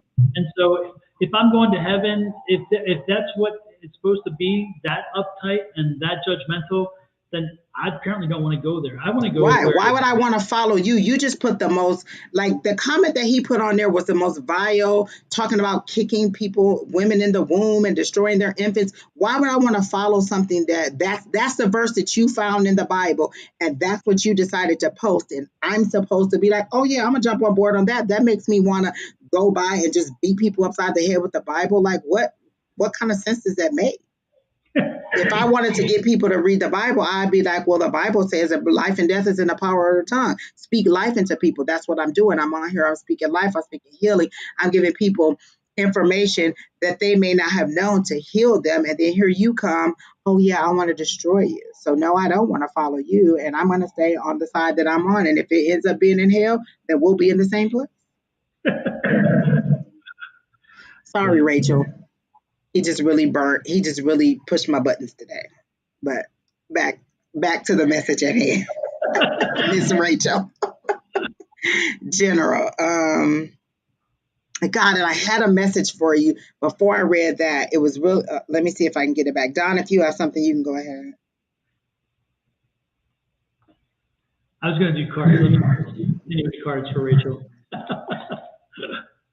She said that she always gets nervous when it's your turn. No need to fear. No need to get nervous, Rachel. Believe me, no need to get nervous.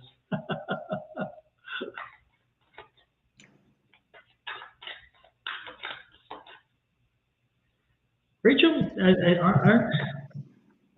yeah, no. Rachel, did you come in one time and I had also a mediumship read for you?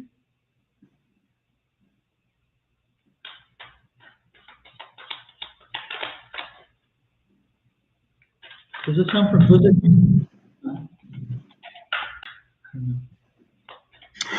Oh my gosh, yes, they're the people that's moving to Florida or Texas or something, because I remember this picture. She just got married or something, because I saw the wedding and I was like, that doesn't make sense. She just got married.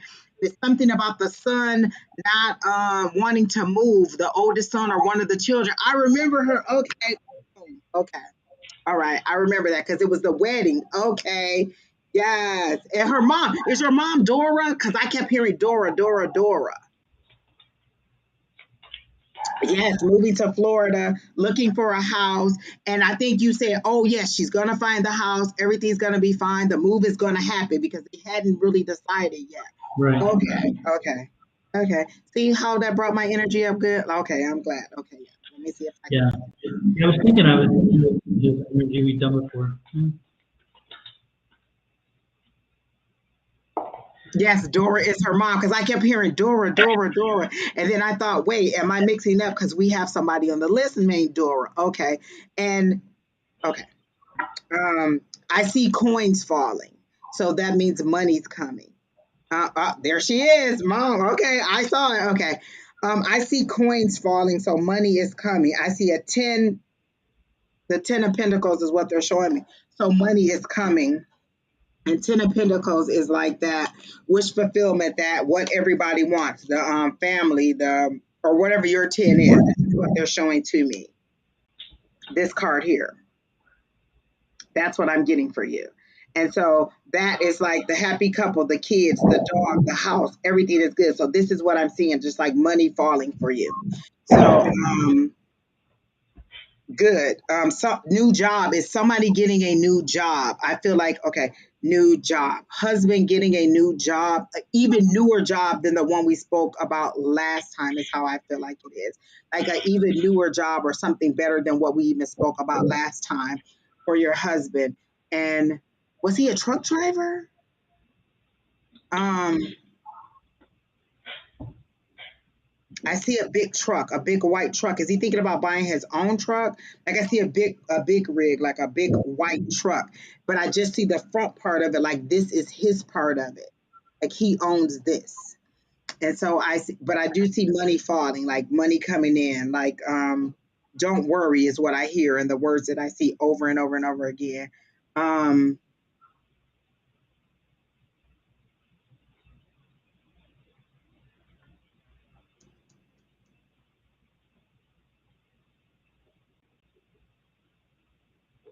He's looking for a truck. Okay, so I see a big white truck. So he doesn't drive a truck, but he is looking for a truck. So I do see the truck, and I do feel like it's his truck. They're showing me that it's his truck, but they show it like a big rig. So is he looking for something like a F-250 or something along that line, like a big pickup truck kind of thing, or does he do construction? Like they're making it seem like it's a big truck like that, but it's white and.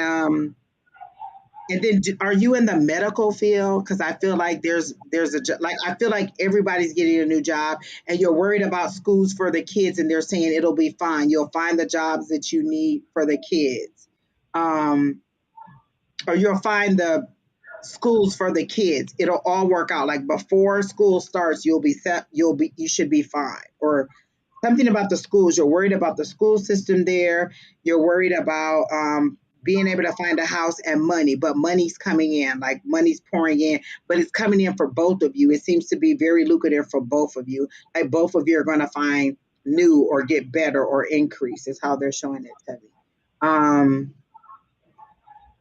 Baby, they're showing me a womb. Is somebody pregnant or about to have a baby, or are you thinking about having another baby? Because I get a womb. Like they're not even showing me the Empress card. They're actually showing me a belly. Somebody's pregnant. Okay, so you'll be fine with school. Yes, you're in the medical field. Oh, bam, got it. Okay, you're doing really, really good. 250 or three. Okay, so I'm on it. Okay, I'm getting you. So yes, you're gonna get the truck. Yes, with the medical field, you're gonna get a good job. Like I see a hospital, like a big hospital or some lobby area that they're showing me. You're gonna get them into school, and then I see a belly. Somebody is going to either is pregnant or going to be pregnant. They're not even showing me like um they're not even, well, you said your cat, but I listen, I'm just showing, they're showing me an actual belly. They're not even showing me like the signs of pregnancy. Like usually they show me the Empress and her womb. This is somebody's actual pregnant belly, like a human person that they're showing me that is pregnant. So I don't know what to say. But Don, you can go ahead if you're getting anything. But I all did. good. Get the world card. The world card is like it's going to be great. This is going to work out. You're meant to be doing what you're doing. You are on the right path. So continue forward. It's going to be great. There are things that are going to drive you a bit crazy. Some questions you still have unanswered, but don't worry. Let go of the things that you can't control. The same thing I said before. Let go of things you can't control. This card just saying let go of things And don't worry about what you can't control. Leave that to someone else. Leave that to spirit. And the Page of Cups is saying this is good. Again, a good thing. You're moving in. This is going to be so beneficial to you. Very, very much beneficial to you and your family. So keep moving forward. You know, don't get depressed. Don't get sidetracked. Don't let yourself be talked out of anything. This is the change. The change is good. Change is good. The Tower card tells you it's all going to fall down. Therefore, the rebuilding process. And look at this, the Empress. You've got it. You control this. You are like the chess player. Control the pieces on the board, and you're going to be happy with what comes out. So keep moving forward. Absolutely. Anything else? No, just all like I get an excitement, a giddiness, like, oh my gosh, the world is just my oyster. Like, you're going to have all good things. And as Don said, don't worry, like he was showing those swords. I kept hearing, don't worry. And I kept seeing flashing, don't worry, don't worry. Like, keep your good intentions, keep moving forward. Like, everything will fall into place. This is a good move. This is a good thing. Like, you're worried about the details of it. And they're saying, we're moving you along. Everything is going to work out. So, yeah, just keep focused. It's going to be good. It's all good. It's all good. Anything else to add there? Nope, that's it. All right, super. With that said, next in line is, let me pull it up. Oh, geez.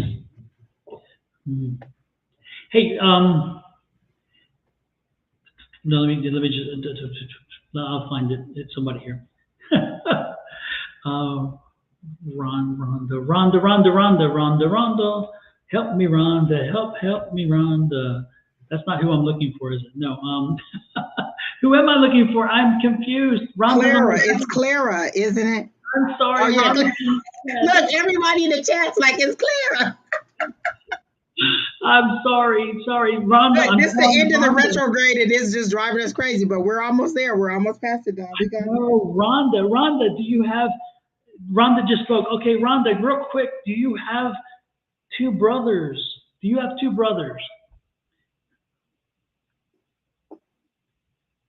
Sorry, but I don't mean to jump forward, but she's there. It's in my head. Rhonda, do you have two brothers?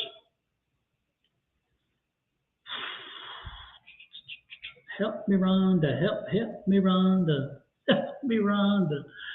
Help me, Rhonda. Yeah. Get her out of my heart. Yes, you have two brothers. Okay. And they're older than you, correct?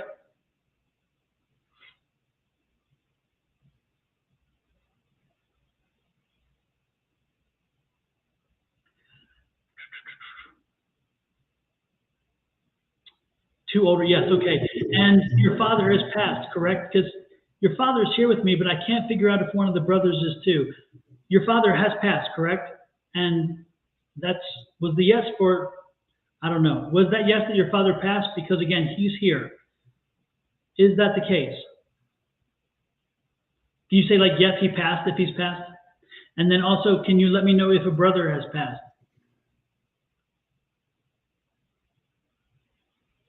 Help me, Rhonda. Help me, Rhonda. Yes, which? Yeah. Can you type yes, yes, my father passed? Or yes, my brother passed? One of the brothers. Just so I can have some clarity. Because the father's here, but there's something about the brothers, and I'm not sure whether he's trying to bring in a brother with him, one of his sons, in other words, or whether he's warning me about a son. Yes, he passed, not okay. He's warning me then about a brother. He's warning about your brother. PM, Tarot Destroyer, it is so nice to see you. I don't know how you come to join us. It is wonderful to see you. Good Lord. But you know what, Tarot Destroyer, we're going to have to say not today, okay? Sorry. Anyway, back to Rhonda. Rhonda, yes, your father's here and he's bringing a message about a brother. Have you spoken to one of your brothers? He's telling me about one of the brothers, one of the older brothers, the oldest brother. Have you been speaking to him? Have you spoken to him in a while? There is something going on with the older brother, and your father is here telling me that you need to be speaking to, you need to be reaching out to him. I'm getting the sense it is the older brother. He's not being clear with me. I'm not getting clarity, but he is being clear with me that It is a brother. And again, he told me about the two older brothers. And I don't know if he was stressing that there are two older brothers or the older of the two brothers. Again, it's the use of words. And I'm not sure whether he's talking about the older of the two brothers, had two older brothers. And so, have you been in communication recently with the oldest brother? Yes, Rhonda, I know your father's here. So the brother lost his son last month. Okay, that's the thing. Okay, so that must be the he needs he's having problems with this, and so your father, again, your father's here, and he's telling me I am so sorry. Wow. Oh, geez, it was. I can only imagine what your dad passed from, because I just got. Anyway, the point is, ignore that. You reach out to your brother. Your brother needs you. He needs to hear from you. He's not in a good way. He needs to hear, and it's something that only a sister can do. And that's the energy, and you need to tell you that. So I'm sorry, Ray, I jumped the line, but when people come in, I have to go with them. So Rhonda, I hope that helps you. Again, if you could reach out to your older brother, the one whose son passed, please do that. I think you'll be very happy that you did. Okay. Whew, okay. Sorry, Angie.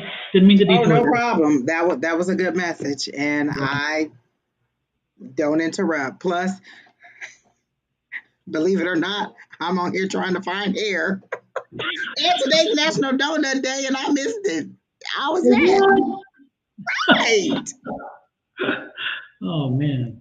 Clara, you are next. This time you truly are next, Clara. I promise. I will not interrupt. Did we finish Rachel? Yes, because moving, be positive. Yes, we did. Clara. Okay, Clara.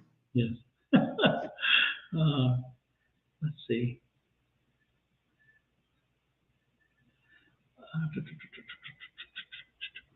Damn.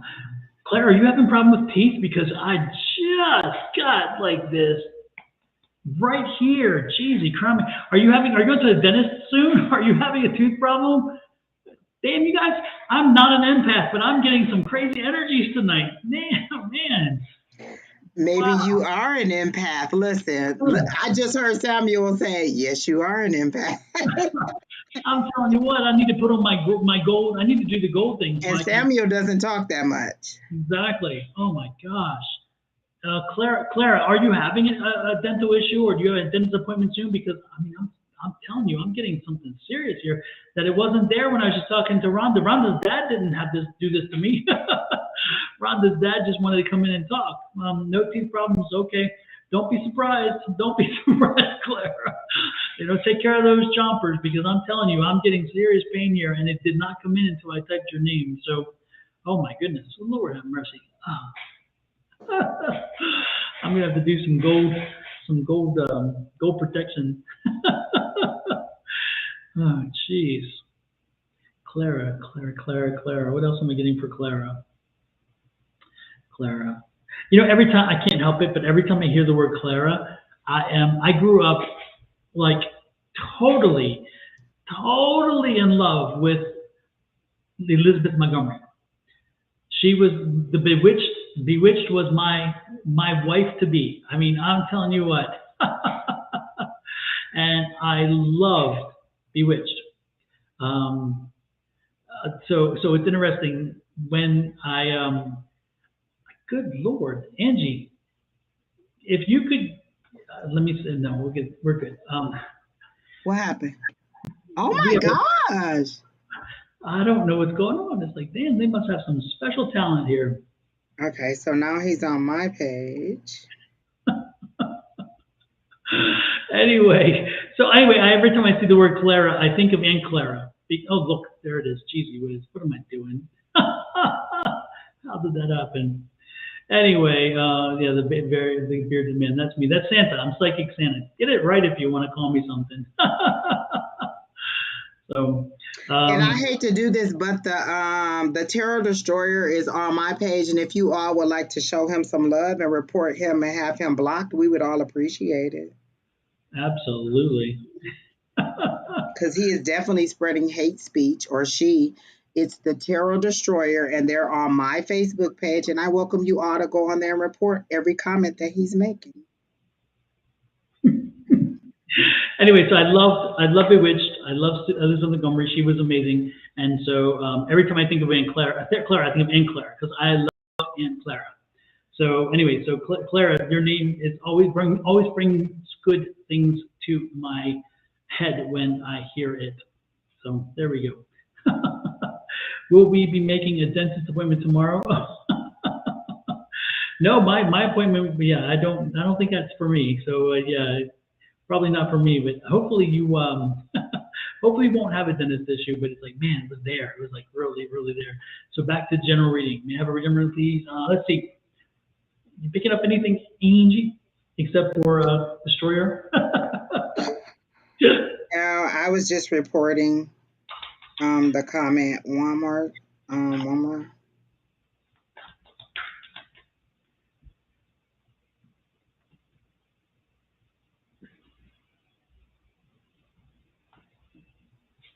Thank you, Faye. We appreciate it very much. Okay, that should be it. And I'm so sorry. Like, this is so rude. Like, how do you come on here and just be...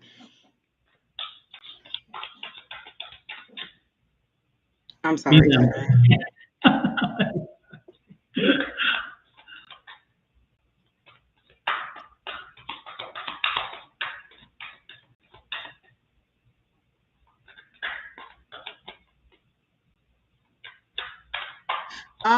It's weird. My grandmother's sister name was Clara, and she never comes up in a reading. And this is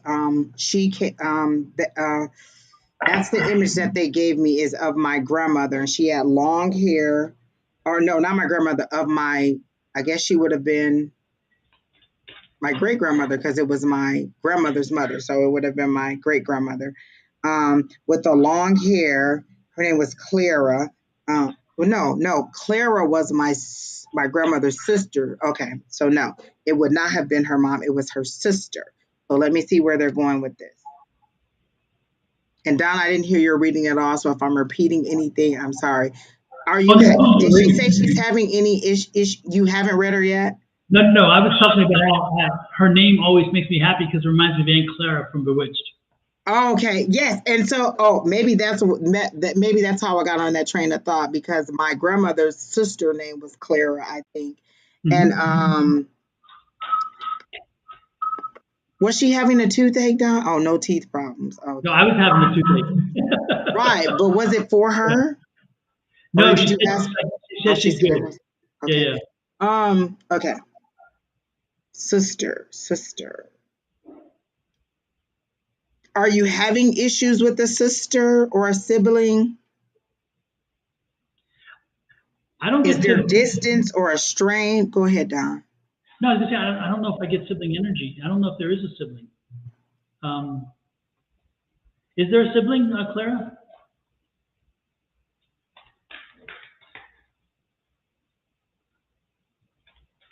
I'm sensing that Clara has 3 kids of her own, but I'm sensing that she doesn't have a sibling. But I get like sibling, not necessarily like bad sibling thing, but like distance, like something is separating you, and you're longing to see or be with that sister or something. Like I get a sibling and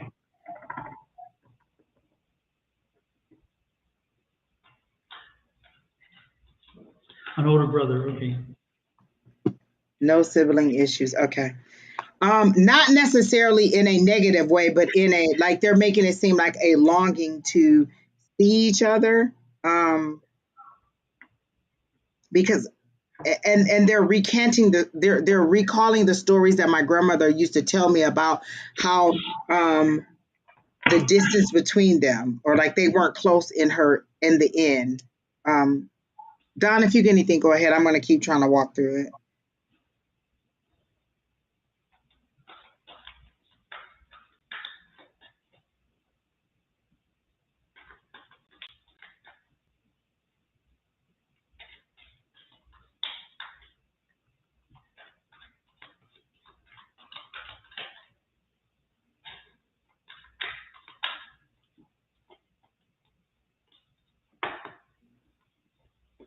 Man, the world card keeps coming out today, and it's out again.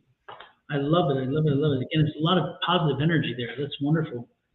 Um, so Clara, just yeah, it's interesting here. Again, the three. Again, you have three kids, right? Because this is the three again. So it's you have three kids, right? Or am I wrong on that one? We shall see. Do you get that Clara is like getting into her spirituality because they're making it seem like she's still being spoon fed and she should be, yes, three kiddos or some, like I see a little baby in a high chair being spoon fed and the thing is the spoon feeding. Like,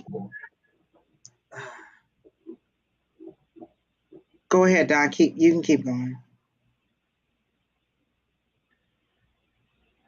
Well, it's interesting here because I see also the Queen of Wands, and so in this parameter, you see the World card, right? Which again is telling you that the world's like opening up to you, and so many things are possible. And then I see the Three of Pentacles. The Three of Pentacles can represent again so forth and so on, but I really believe that represents the kids. And then this is representing you. Are you a working mom? Because or you're thinking about going back to work or changing jobs? Because this is the patient Queen of Wands. Again, queens are very patient. Queens are very methodical. They are. This is also a very entrepreneurial person. So, like, if you're looking at starting your own business or something, are you? Does any of that resonate? Are you a working mom, or are you looking at maybe changing jobs if you are, or starting to work if you aren't? And then if, and I don't know how to answer this because when you answered the question, if you could do it specifically, because again, I'm sensing that it's like either a new opportunity or a new possibility, or even more importantly, yeah, you work full time. Okay, good. Have you been thinking about starting your own business or something like that? Because, or even changing jobs? Because again, that's what this queen is kind of giving me an idea about. Is you're biding your time until the right opportunity comes, and then you're jumping ship. Does that resonate with you?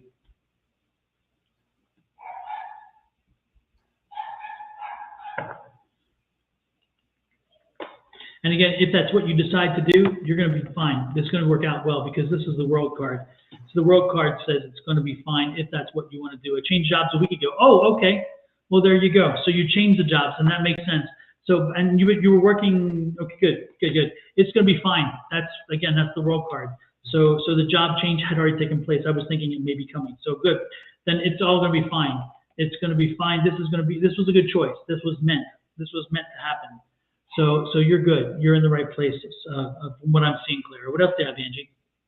They keep showing me this little baby in the high chair. So is one of your babies little small? No, they're making it seem like it's something about being spoon fed information.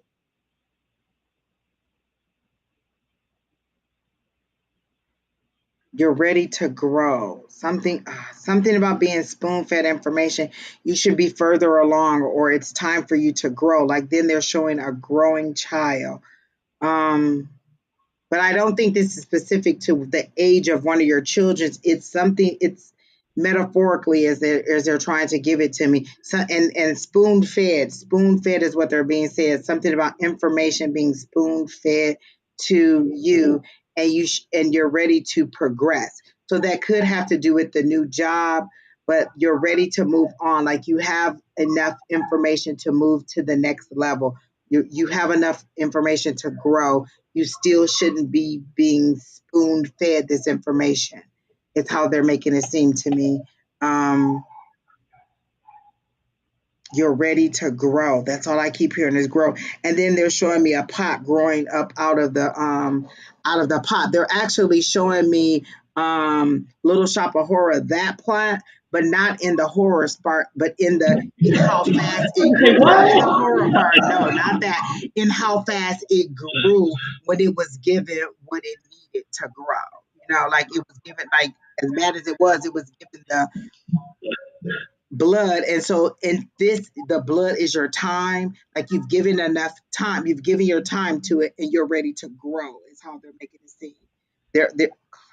They're really pulling me along on this one. You're ready to grow. You've put enough time into it, And so you're ready to grow, and it's going to be exponential growth. Like it's going to happen fast. It's not going to take a long time. And because they're showing me this plant shooting up out of there. Kina said bamboo season. So you're ready to grow. Like you've given it enough time. You've put your enough time in it. So in this way, like how in Little Shop of Horror, and they're using this movie because it's my favorite. It's one of my favorites. And they he had to feed it blood in order for it to grow, and every time he gave it what it needed, it grew, it stretched out. So to me, you are you've put the time in. It's time for you to grow. It's like you don't need to be spoon fed any more information. You're ready to grow leaps and bounds. So maybe that's what, like, they showed me a child in a high chair being spoon fed, and they're saying no, you don't need to be spoon fed anymore. You're ready to grow. So this new position, you will grow, but it seems that it's going to be fast, exponential. That's the word they're using, exponential growth. So it's a good thing. Oh, Kina said bamboo can grow 5 feet in 24 hours. Dang, really? I did not know that. But so you're ready for exponential growth. You're ready to grow fast. Like you're going to move up really fast. Dang, I like that bamboo season. That means a lot more now, Keena. I feel like you gave me all those details about bamboo and you never told me that. I would have been right on board a long time ago with bamboo season. But back to Miss Clara. So your growth in this job seems like it's going to happen really fast. So that's all I'm saying. Feed me, That is one of my favorite movies. Like I even went to see the play when they came here. Yeah. Oh, I saw the play. The play was good. And they Yes, had that I big love old it. plant, an animated plant thing. I love it. And then to have that soulful voice coming out. Yeah. Oh my gosh, I love that. Feed me, Seymour. I love it. And then also the last card I had was the Master Magician, which is the Master Manifester. So again, with this new opportunity, this new job, do not just don't fall into the trap where you just do enough or whatever, or just to what you think the job entails. Put everything, make the job yours. Again, put your mark on the job. This is the Master Manifester. Make that job what it is you want the job to be, and you will work 0 days in your lifetime because you'll enjoy it. So again, put your mark on it. Make that position what it is you want it to really be, and you will be very happy with it because you have the control right now. Again, the world is at your doorstep. So continue and move forward. Hopefully it helps you. Hopefully you got a good reading there, something that can help you. And with that said, next in line is Samantha Madigan. And Samantha wants to know about some love. Okay, Samantha. And Samantha is single and ready to mingle. Is that correct, Samantha? Single and ready to mingle. But you know what? As you read that, I got I didn't get a desperation on it. Sometimes when I read love, I get a desperation. I got a lighthearted, if it happens, I'm ready, or like I'm ready to have fun. Like I don't feel like she's ready for like I don't feel like she may be ready, but I don't feel like she's like honed in on like I gotta have my forever. I gotta have my forever. When is my husband gonna come? Like I feel like she is open, like okay, I'm not desperate for it, but I'm open to it. And so I feel the flow, like they show it flowing like water, but the water is clear and not murky and it's rushing, but not in a bad way. Like the waves are rushing, um, but in a controlled way, not in a wild, just kind of overwhelming you way. It seems to be rushing. The emotions seem to be good. The water seems to be clear. And so if you enter a relationship, you seem to that you would be clear. You could see things clearly. You wouldn't be deceived by somebody whispering sweet nothings in your ear and you not knowing that they're deceiving you. You seem to be clear minded.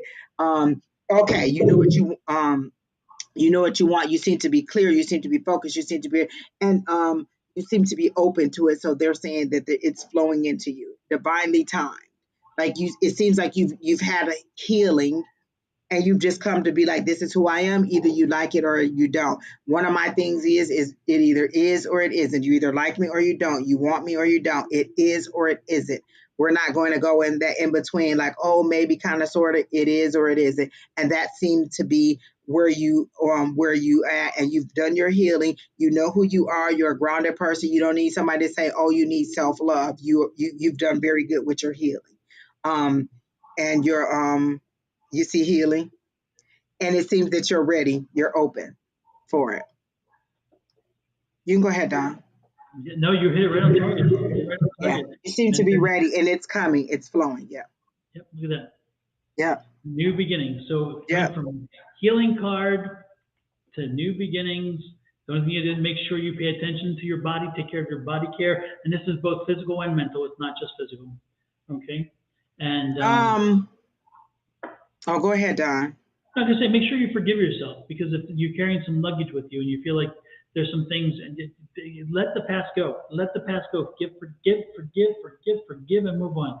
Because carrying that luggage does nothing for anybody but you. It wears you down, and nobody else cares. So you're not getting anything from it. If anything else, it's taking away from you. Okay. That's pretty much what I got. What else you got, Angie? They showed me a curly hair guy. Like, I don't know if you're particular to like this person has a full head of hair, or kind of curly, or just a full head of hair, thin build, not thin, but I guess thin build is right, because they corrected me and said yes, thin build, tall, kind of broad, not broad, but shoulders up. Like he's shoulders up, at attention. So I want to say military. That's the word I heard, with military man. So he seems to be very head of the family is the word that they're using. Head of the family type person. Strong, a shoulder to lean on. That's why they were showing me the shoulders. You can lean on his shoulders. You can count on him, is how they're making it seem. So he is coming. Something about 6 months to 24 months. I don't know what that is. I don't think that's when he's coming, but I hear 6 months to 24 months. But he is coming. That's not the time frame that he's coming, but this person is coming. And they said before, wait, let me see how they're seeing the time frame. 6 months to 24 months. But I don't think they're associating that with when he's coming. But he is coming. That's all I get. That's it. Super. Well, hopefully it helps you. And with that said, and does the name David mean anything to you? Because I hear the word David.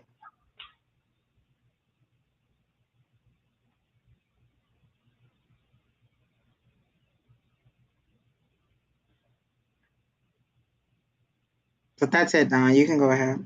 No, I'm finished. Okay, I'm done too. Yeah. So with that said, next day, and say, can you focus on my something emotional healing, if possible?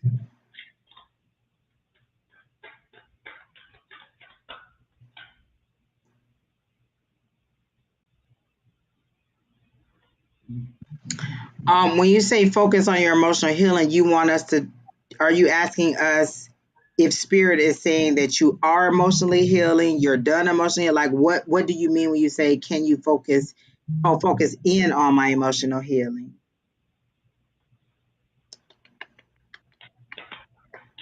Jalen Pennington, the list is closed. I'm sorry. We've been on since 6 o'clock, which is about 2 hours almost. And we're sorry. But Shauna will be back on tomorrow morning at 7 a.m. Arizona time, which is Pacific Standard Time, and 10 a.m. East Coast time, Eastern time. Focus in on my head. Don, I'm not getting anything yet, so you can go ahead if you have anything. Okay.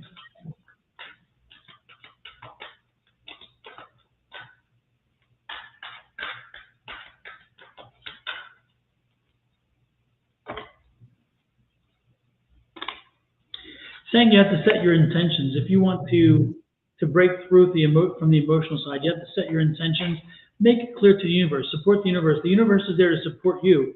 So make sure you're clearly speak openly, speak verbally, so where you're not in your head, but speak out there, and make sure it's clear to the universe. The universe is hearing you. You just have to kind of make sure that you're communicating with it. Because again, if you're not telling the universe what you want clearly, then the universe isn't going to necessarily give you what you what you think you want. Again, like say I ask for the lottery. I want to win the lottery. So I go out there and I say, I'm going to win the lottery. Well, my lottery ticket gets me $4 because I won. That's not what I intended. I wanted the big jackpot, but because I was not certain or I was not clear, I did not get what I want. So again, make sure that you are connecting with the universe. You're having a conversation with the universe, and you are putting out there clearly what it is you want, what it is you want answered, and you will get your answered prayers. So keep that in mind. Again, you'll get your answered prayers, but you have to tell the universe exactly what you're looking for. And the answer is going to come to you. It's going to come to you in signs. You're not going to hear words. You're not going to do whatever. You're going to see signs, and the signs are going to come to you. The signs may be in music. They may be in something else. But the reality is again, in your dreams, it could come in just in things that pop up, and you're like, wow, that was kind of coincidental. It really wasn't coincidental. When you see it, you'll know that they were not coincidences. They were signs. So pay attention to the signs around you. They're all around you. And you will probably find what it is you're looking for. But most importantly, what we talked about initially is set your intentions, tell the universe what you want, and then start the process and let it take its course. Did you pick up anything, Angie? Yes, I did. Serenity and Soul, you have a potty mouth. I can't believe that you said that. But we still love you. Faye, I heard while Don was telling you to be intentional, to stop surrendering, you're surrendering your control. You're wanting someone to tell you what to do, to tell you how to heal. You have the ability to focus in on the healing. Like, you know what needs to be healed, you know what's hurt. You may not know the exact way to heal it, but you have to acknowledge that it needs to be healed. So you seem to be surrendering your control so that you can, and these are spirits word, I might blame someone else for you're not moving forward. They're saying, again, be intentional, like Don said. Stop surrendering your control. You have control over your healing. You have control on what you allow into you and what you allow out. They're actually showing me that gold bubble that Don always talks about, how you create that bubble and you insulate yourself into that bubble, and you keep out all the negativity, you keep out all the bad energy and everything. So they're saying, you need to put yourself in this bubble, but you need to put yourself in this bubble and surround yourself with positivity. Stop surrendering your power. Those are that I keep hearing that over and over again. Stop surrendering your power. Stop surrendering your control. You have more control than you are utilizing, is what they want you to do. Take more control of your healing.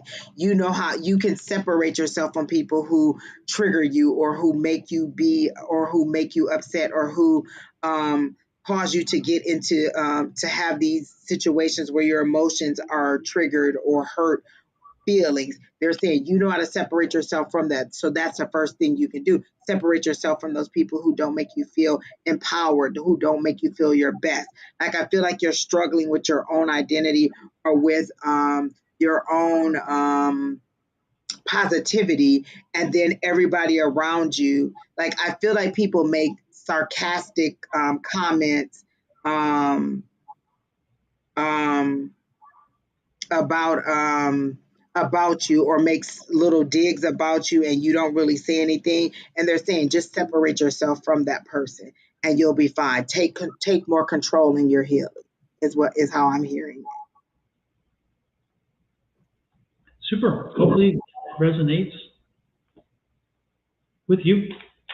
And with that, we'll move on. Next in line is Miss Libra. Specific question. Well, let me put it up there for you, Angie, so you can see it too. Oh, man. There we go. How is my kid's father feeling? He left to move to a different state, but I haven't talked to him since I got order protection on him for abuse.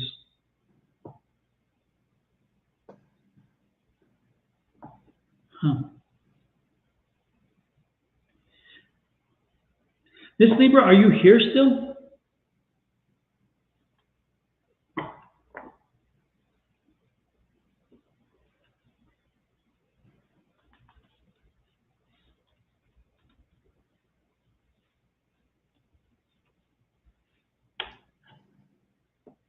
Okay. Miss Lieber, I have to ask kind of the most obvious of questions here before it's like, and please take this the right way because it's going to come off the wrong way. I know it as I say it. But who gives a damn? If he is such an abusive man to you, why would you even want to let him have rent in your head to worry about how he is doing or how he's feeling? I mean, I don't, I'm not judging because I didn't live in your, I don't walk in your walk, I don't live in your shoes, I don't, whatever. But if I was in an abusive relationship and I had to go as far to get a damn protective order, I would be ready to clock somebody, and my 45 would not be in my gun safe. I put it that way. And so the last thing I would give a damn about is how they're feeling, no matter where the hell they are, because as long as they're not beating me upside the head, I'm fine. So I think is there a different way? Is there something specific more you want to ask? Because I find it. I'm just having a problem understanding why you would give a damn about his feelings when he didn't care about yours. Don, this is what you put a protection order on. You're not supposed to have contact with him. If I put in an order of protection and then this person contacts me, that's harassing me. That's violating the order, honey. I'm going to need a little bit of common sense on this one. Like you said, I just don't know. I don't understand. What is it that you don't understand? You filed a protective order against him, and then you want to know why he's not contacting you. I don't understand that. Like, why do you want him to contact you if you put a protective order against him? If I go to the police, I've gone through all this trouble to contact the police and to the courts to say this person has harassed me. I don't want this person to contact me. Then why would I come online for everybody in the world to say, hey, why is he trying to? Why do you care why he left? You should be happy that he is gone. You have a protective order against him. Why do you want to know where he is? He's gone. That's what it is. This is divine intervention, honey. Let him be gone. And I do understand you may still have a little bit of feelings for him or whatever it is, blah, blah, blah. Let it go.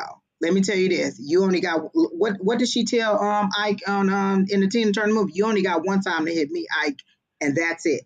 One time. Think about your child. Think about yourself. Value yourself more. And this isn't even psychically. This is like, think about that. You put a protective order against somebody and you want to know why they're not contacting you. Yeah. And more importantly, all that energy they're putting toward him and worrying about him, those kids need it more.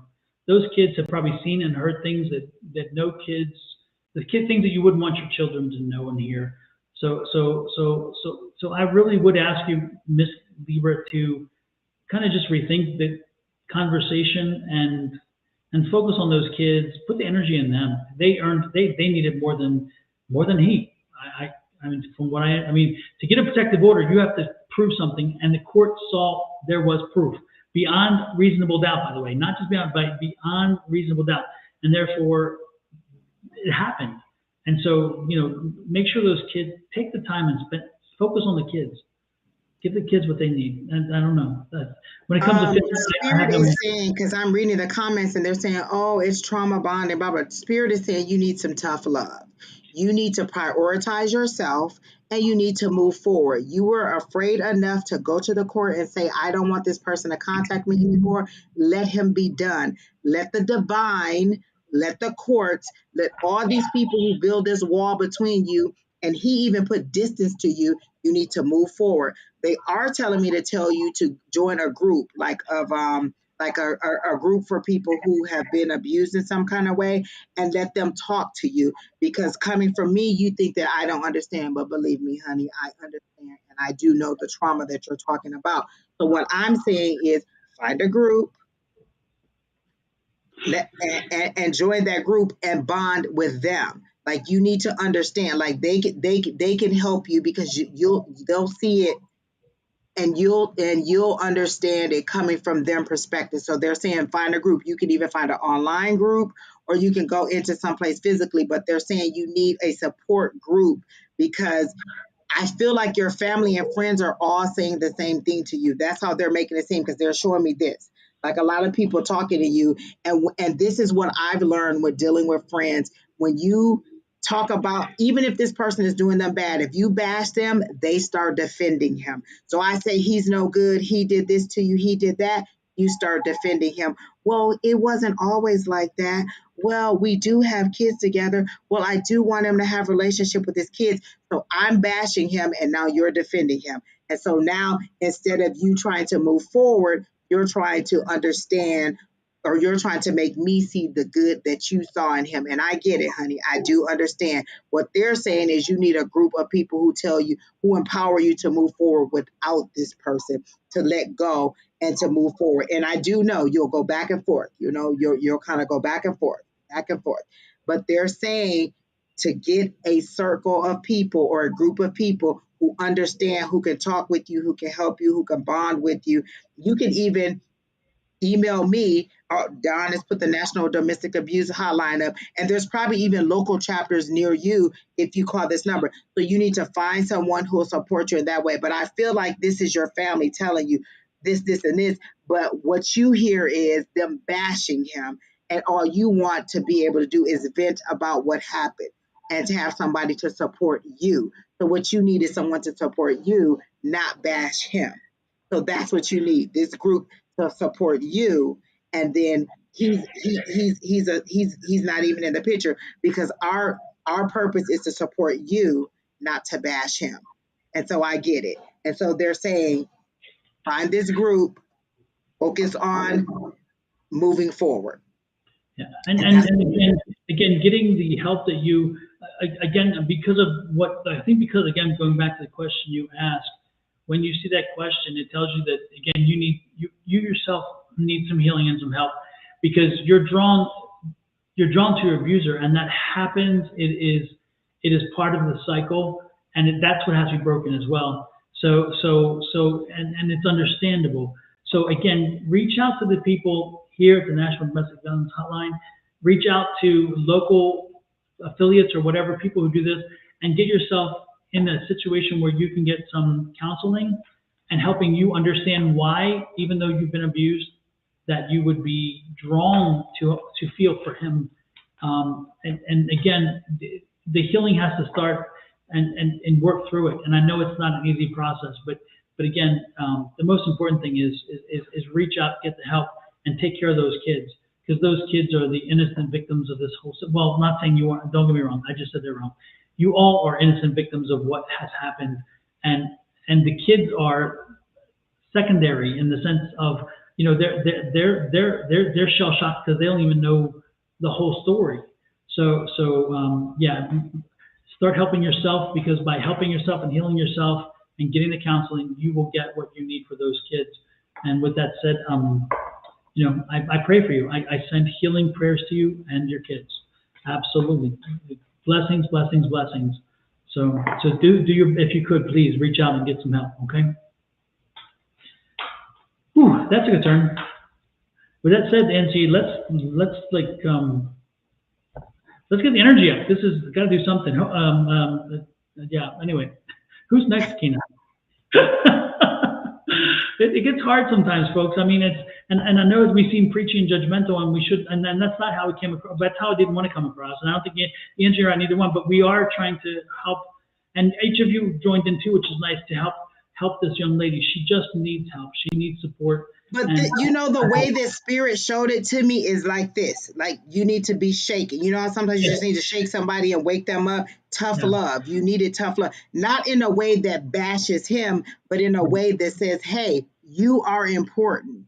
That's what you need, someone to say. You are important. Not he's not no good. You are important. And so that's the way the spirit showed it to me. Like somebody shaking you and saying, hey, you are important. You are worthy. You deserve. That's the way that they wanted me to give you your tough love. Like, be know that you are important in this situation. No, you don't have to apologize. We understand. No, But when Spirit said tough love, they meant like, hey, you are important. That's all you need to know.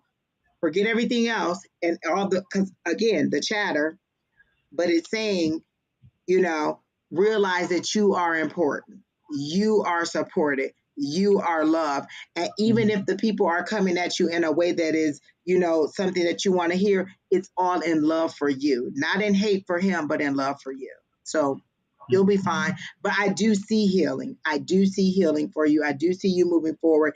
It's just you hearing that you are important. That's the thing. You don't hear that you're important. You hear that he's no good, but you don't hear that you're important. And that's what you need to hear, that you're important. You're worthy.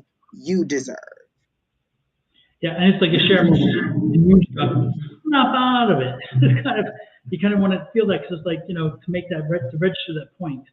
But it's also kind of like The Help, where, remember when in the movie The Help, that little baby girl, that sweet little baby girl, has been brainwashed by that mother because she's heavy. Remember?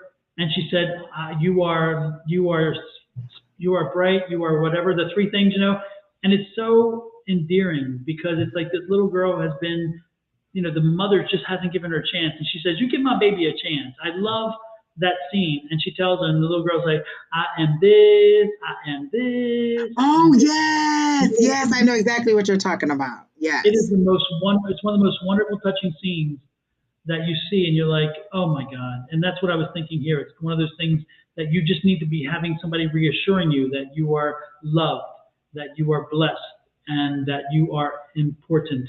And she says, important. I'm important. However she said, it's so cute. The little girl says it. So you're smart, you are kind, and you are important. Yeah. I love that scene. It is one of the most touching scenes I've ever seen in a movie. And I was thinking about it in this moment. So anyway, so with that said, again, Miss Libra, reach out, get help, and take care of you and your kiddos. Absolutely. Hopefully we stay in touch, Miss Libra. We want to know, like, this is a positive place for you to get love and support. Like, you see how everybody rallied. I don't know if you could see the comments, but everybody rallied around you in the comments and understood. So come back, and share in the joy. Just sometimes I, like on Thursday mornings when Shauna is on here, sometimes I just share in the positivity of it. We see so many things online. This is a safe space for you to get positivity. And so just sharing the love and just share in what all the good comments that are coming in. Like, I really feel that you just need to be surrounded by positivity in every single way in your life. Like, see the joy, see the love, see your worth. Like, that's what they're showing me as a mirror, and you seeing you for the first time. Like, today, I feel like our words will echo to you over and over and over again, and you'll see yourself. You'll see yourself differently. Yeah, and we have become a community here. I mean, everybody tends to know. Most everybody that pops on here, we've met and seen and known, and they all are so loving to each other and caring. And that's why when somebody pops on that, like one of these bots that jump on and want to make mess, that's why everybody jumps to it, because it's like, wait a minute, this is our safe space. This is our community. You all of you make up this safe space. It's your community. It's our community. And it's like it's wonderful. So yes, come back often and keep us abreast. Things are going to come. Things are going to break for you, and you're going to see you'll get beyond this eventually. But give yourself time to heal. Absolutely. I see her now in a cocoon. Mm-hmm. Like, you don't even realize him going away was the divine putting you in a cocoon. And in a cocoon, what happens? What happens when that caterpillar goes into that cocoon? He transforms, or she transforms and becomes something totally different. That's what's happening. All of you are you're being healed. And when you come out, you won't even recognize yourself, because you won't look anything like what you were before you went in. So that's what they're showing you, just in this big cocoon, and your healing is going on. Everything you need is being supplied to you. Just allow it to happen. Surrender to the divine. Like, the new moon just happened. Was it the 30th, Don? 30th. Set your intentions. Set your intentions. You still have time to set your intentions 3 days before, 3 days after, or however it goes. Set your intentions. Make a list. Set your intentions of the things that you want for you and your children. Do them in love. Don't say, oh, I don't want him to come back. Say, I want a healthy love. I want a healthy self-image. I love me. Set your intentions for the things that you want for you. And don't put them on that list. That's what you're saying. Don't put them on that list at all. Thank you, Keena. Everything on that list should be about you and your children and positivity. Set that list. You can either set your intentions. You can speak them aloud. You can write them down however you need to get them out. But you need to give the universe something, God, your source, your higher power, something to work with. So go ahead and set those intentions. Burn a candle. What they're telling me, get a red candle or a pink candle because that's love, that's light, or a white candle. You can either write on that candle. You can write your intentions on that candle. You can write something on there. Just self-heal. You can write self-healing on that candle. Light it as the hour is going up. So like as it's going like after, so I usually do like after 35. So the hour is going up to the next hour. So I usually do the 30 after the 35, light it and just let it burn. And then that's you putting out an intention. That's also like a prayer or an intention or however you want to do. But positivity, set your intentions and give the universe something to think. Positivity, all about you, focus on you and your children. That's what you need to focus on and just set those intentions. And if you want more information about it, you can inbox me, you can email me or whatever, and we can talk more about it. And then I found that clip. And we'll see if it plays.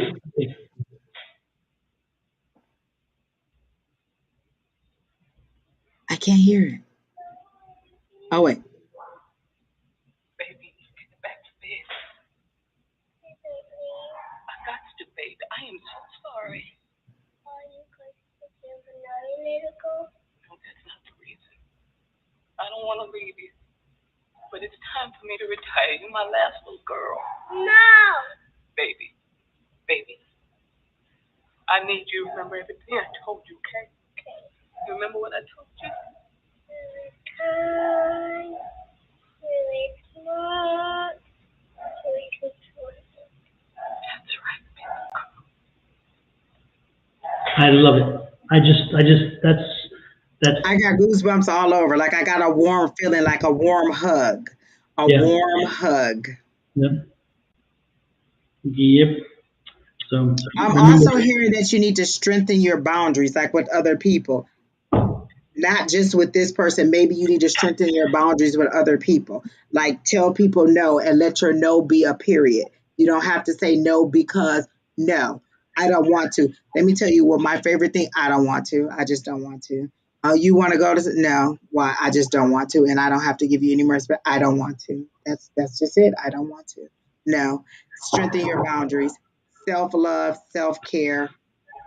Keep coming back and you'll see how loving this group is and how hard they go for you on here. They do not let people talk about you, put you down, demean you. You see how they even came for us. Like, we understand why she's like, what she's going through.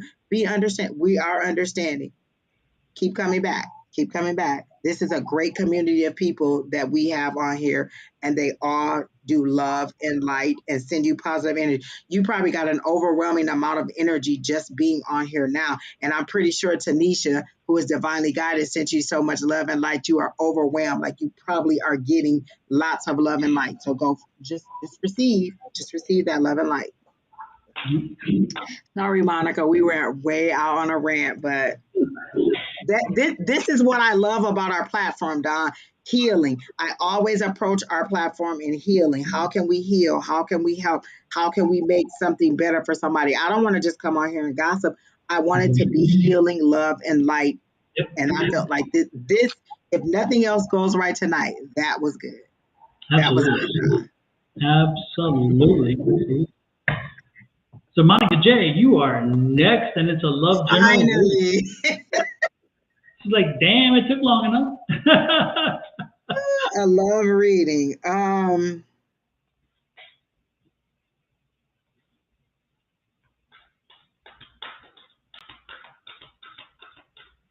Welcome in, Mama Bear. We appreciate you stopping in. Don't forget to hit that subscribe button and that little bell icon, and you'll get notices every time we go live. I'm trying to make sure that I'm not seeing the word love and then getting this information. So I'm feeling like, because I immediately saw a wedding, and I immediately saw the Four of Wands.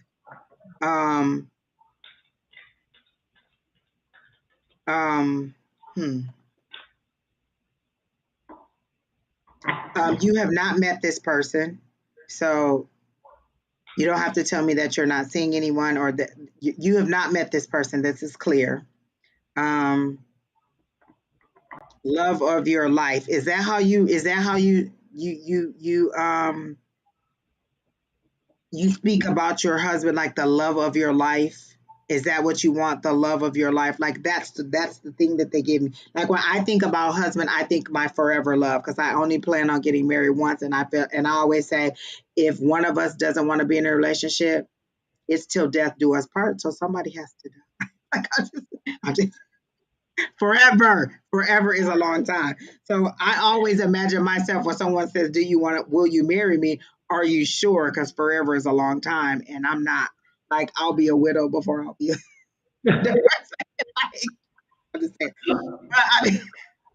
Rant already out. I'm not trying to buy a dress twice. Right, that's it. Maybe I should say that instead of I'll be a widow before I don't want to buy a dress twice. I like that, Monica. But I'm seeing that you have not met this person. And they're saying love of your life, love of my life. That's how it makes it seem like it's a whirlwind romance. And I'm getting a New York feel, like you're out in Times Square and you're taking that magical picture where you're being lifted up in the air off the ground. And like this person is holding you up in the air, like that magical picture that someone would try to get like in the middle of the street at Times Square somewhere. And so I'm getting that you are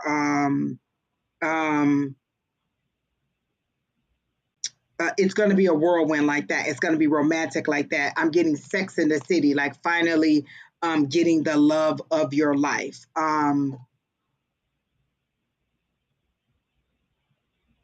Chad. Do you know someone named Chad, or who is Chad? Is it Chad or Dad? Let me think. Chad, Dad, Chad. You can go ahead, Don. I'm still trying to work through it. Well, I shuffled the cards and the first card out. Love, love, love, love come to see. Wait, what did it say? Did that say true love? What did it say? New love. New love. Okay, yeah. New I hear love it. Like, coming your way, Miss Monica J. New love. I like that kind of rhyme. Coming your way, Miss Monica J. I love it. I love it. I love it. Your guardian angels are working on your behalf, so don't worry. They are working with you. They're going to find you. Like we told Linda a few weeks ago, we put a man on the moon. We're going to put one on you. And apparently your guardian angels are hearing that. Open yourself up. Make sure that you're ready to accept it. Make sure that you accept yourself and know who you are. So when they come along, they're okay with it too. And look at this. Your dreams are going to be answered. Look at this. Your dreams are going to be answered. So again, you've been looking for this. You've been wanting this for a while. It's happening. New beginnings. Look at this. I'm telling you. All the good stuff, Don. All the good cards, one after another. Answer prayers. Oh my gosh. Monica, this was worth the wait. I mean, I have no more to give you. If you can't, and when they say it's in the cards, it truly. Remember that one girl said, "Show me the cards." Well, I'm show her the cards. You know what? I got a weird ringing in my ears, like a confirmation, like a bell ringing, like boom. That's it. Like we got action. It's coming. A whirlwind. Like everything you've imagined and how you imagine it, it's coming. So yes. Linda says it's not going to happen. Lo, the man. Linda's determined that she's not going to get. I'm like, okay. Listen, I'm going to be at the wedding like this with my popcorn. Like, I knew it.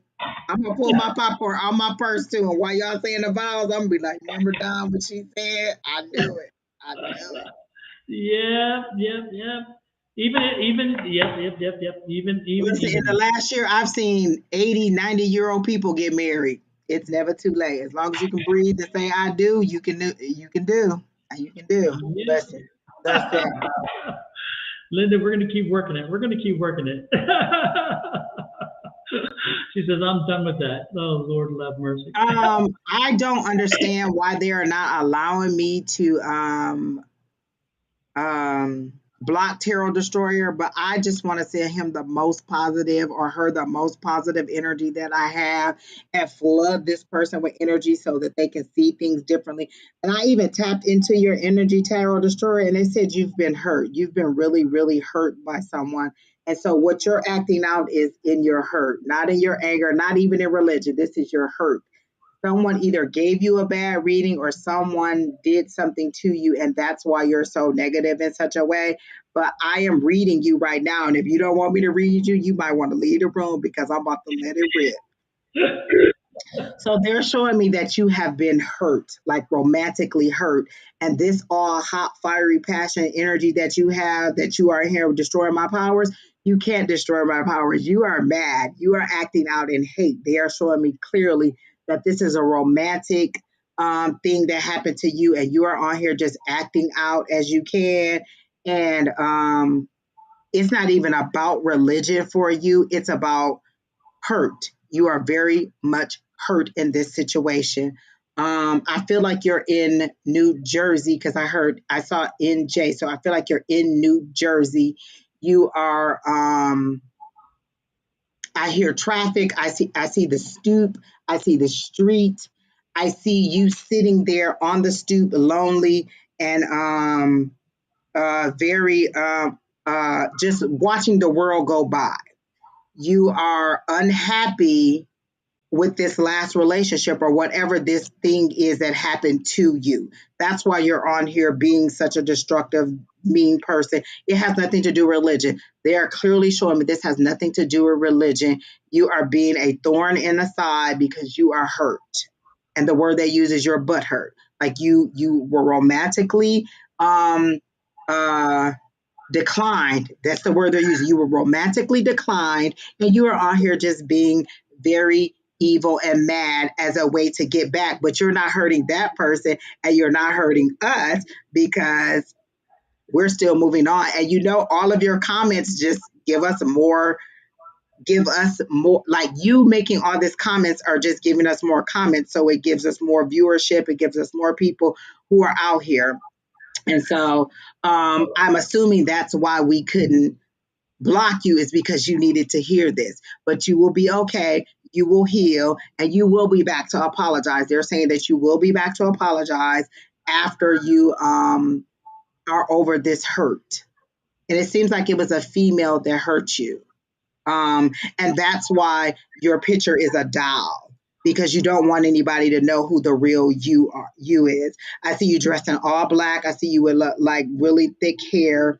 And I see you kind of being off to the side. And I feel like this person duped you. Like they made you think that they really, really liked you, and they didn't. And it seems to be like it was a very hurtful thing that happened to you, Tarot Destroyer. So that's what I'm seeing as to why you're on here being such a harmful person to us. But you're not hurting us. All these comments is really, really feeding our viewership, giving us more things. YouTube just sees it as another comment. You can come on here and you can say this 500 times, and all you're doing is giving us more comments and more viewership, and you're giving more people a chance to know that we're out here. So thank you. But I do see that you are hurt.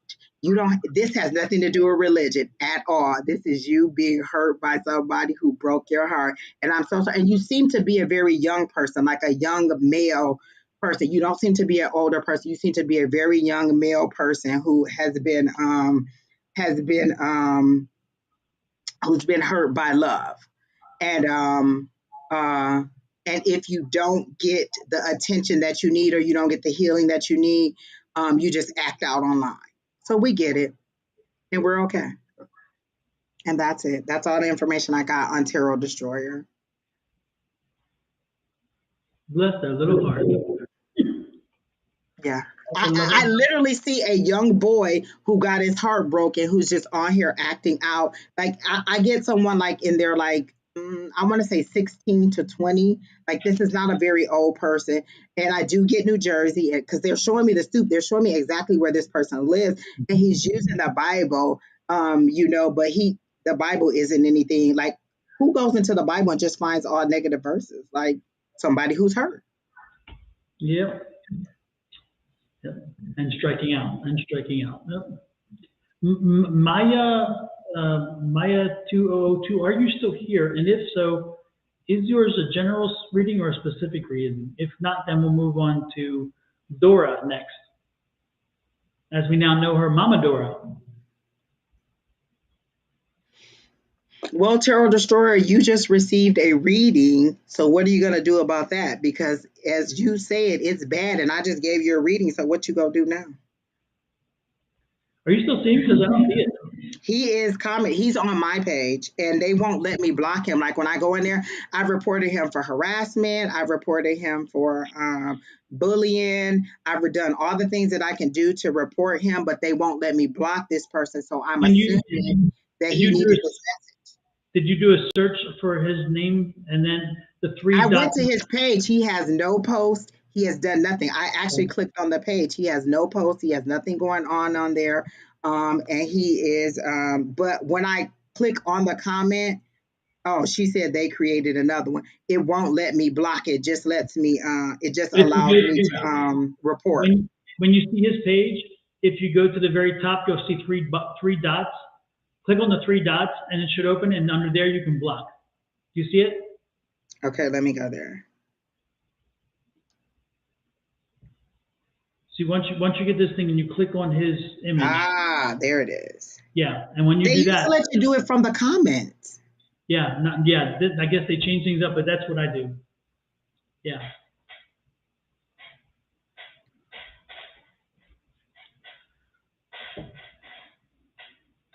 Well, you know what? I'm not even mad at him because you're listening to our content. For you to be able to go through and find all that information, you're listening good. And when you go to sleep tonight, all you go hear is my voice.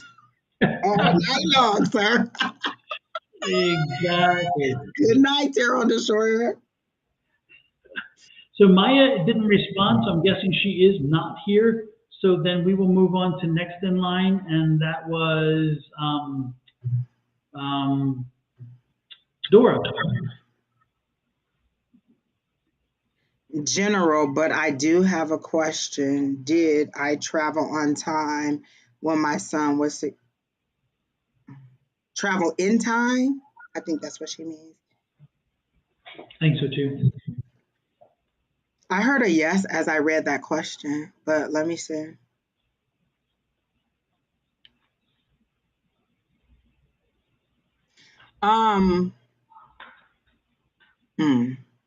Because they're showing me a hospital scene.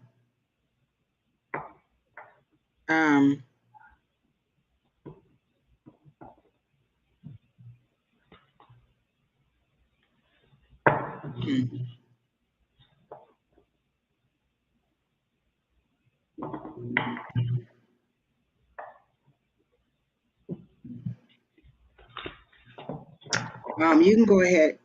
Wait, yes. Oh, she meant yes as in travel in time.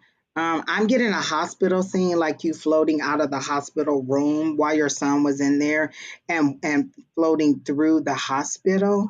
So not so much travel in time, but kind of an out-of-body experience is how they're showing it to me, like you floating out of the room, out of the hospital room.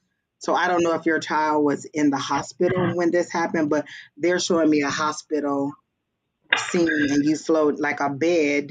Someone's in the bed, and I don't know if it's your child, but someone's in the bed, and then you're floating through out of the hospital room.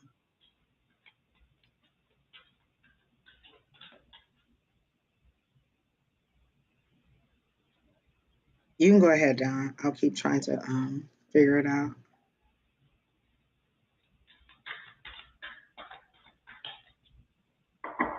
Dora, when you traveled in time, did you recall anything that you experienced? Because I'm always curious about the experiences everybody has.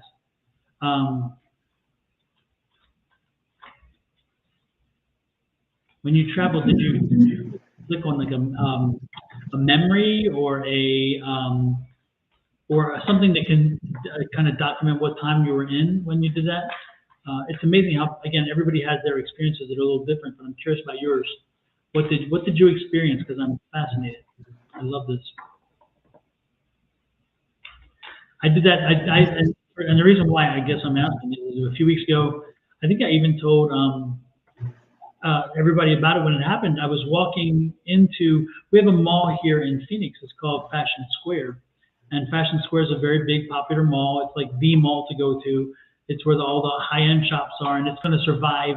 When all the other malls are closed down in this area, it'll survive because it's learned how to put the right things together. Anyway, so I'm walking into Nordstrom's, walking toward Nordstrom's under the porte cochere, and I hear the bells go ding, ding, ding, and then all of a sudden, everything was gone, and all I saw was Goldwater's.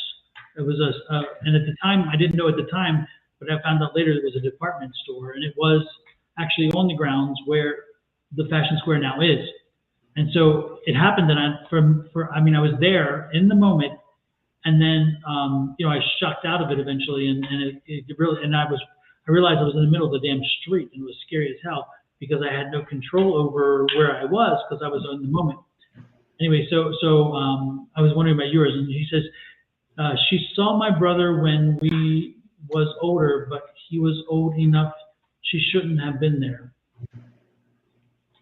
She saw my brother when he was older, but he was old enough she shouldn't have been there.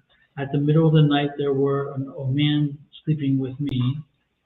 It looked like my son, but he was 80 or 90 years old. Interesting. Wait. She saw my brother when he was older, but he was old enough. She shouldn't have been there. So nothing. Rachel's saying that theoretically she should have been dead because he was 90. And then Dora's saying, yeah, at the middle of the night there was an old man sleeping with me. It looked like my son, but he was 80 or 90, which means again she shouldn't have been alive at that point, I'm guessing. Fascinating. And so when you experienced this, did you open a communication up, or were you so shocked that it kind of startled you and you woke up? What was the follow-on event that happened? And again, I have no insight on this. I'm just kind of curious. I love understanding this. Are you worried?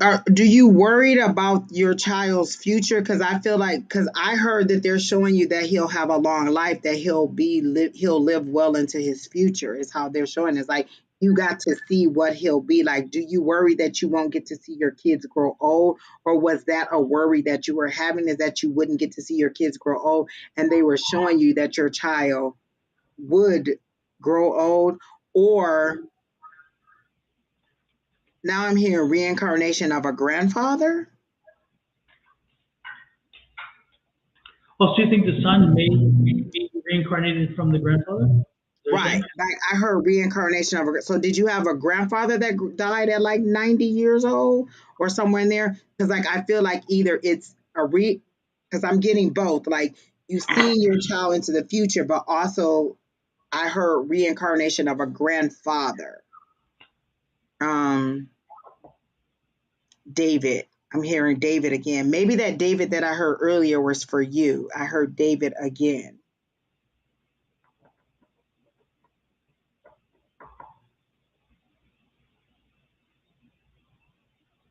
And it's interesting, with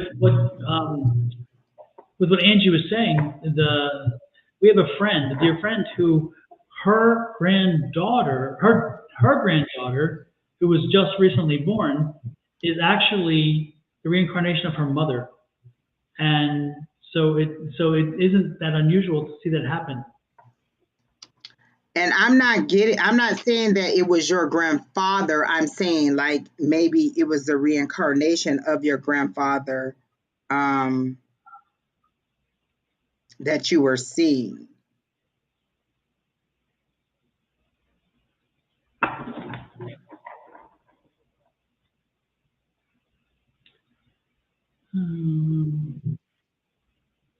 Shirda. It's so nice of you to stop by, and it's so nice of you to leave. Say goodbye. Don, we're getting all the activity today. Like I cannot believe how much this is happening. We are indeed.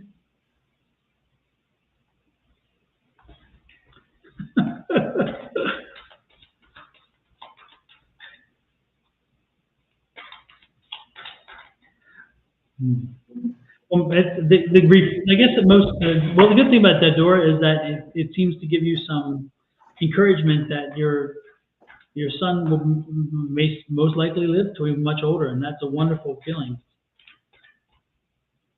That's a good thing, I would think. So, you know. So with that said, let's do the. So again, I think that you probably, if you experienced it, it probably is, and I think you're open enough that you would know. So if your question was about that, then I think yeah, you probably was. Say what, Angie? I was talking to my son. Go ahead. Oh. So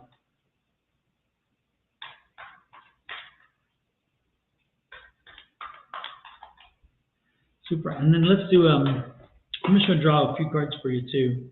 9 of Cups. 9 of Cups. I love it. I love it. Love it. 10 of Swords. Okay, so Dora, are you coming again? 10 of Swords is telling me the cycle's coming to an end, but it's been a trying cycle. Have you had a trying? Has it been trying for you over the last few months because we're in this cycle, whatever the cycle is? Because that 10 is showing me you've gone through some stuff, and you've actually you're looking for rest, man. You're looking to take a rest because you've been going through something, and so the 10 is telling you that the cycle is coming to an end. So things are getting ready to change for you. So be prepared. And look at this 10 of Cups. It's time for things to get better. Time for things to get, because again, you're ending this kind of dramatic period of time of emotional, and so you're introducing a time of more happiness, more fulfillment. I love it. I love it. I love it. And look at this King of Wands. So again, you're taking control, which is wonderful. You're not going, this is the time for you to take control, but be patient with people around you. Listen. This is the card to also listen. Listen to people around you as they speak to you. Listen to what they're saying because they have messages for you in what they're doing and so forth. So again, this period is closing. So know that the cycle is coming to an end and a new cycle is beginning. And that new cycle is going to open up some spirituality for you. Again, that's the listening part here. You need to take control of it. And most importantly, again, make sure that you own your happiness. Don't let somebody else steal your joy, and don't let somebody else control your happiness. You can control this. You should control this. It's that simple. So with that said, Angie, do you have anything else to offer, to add? No. Okay. So with that, hopefully, Dora, that helped you. Again, the best part is the cycle's ending and a new one's coming. So happy days are here again soon enough, and that's a good thing. Next in line is, let me look, because I did not peek ahead. Who is next?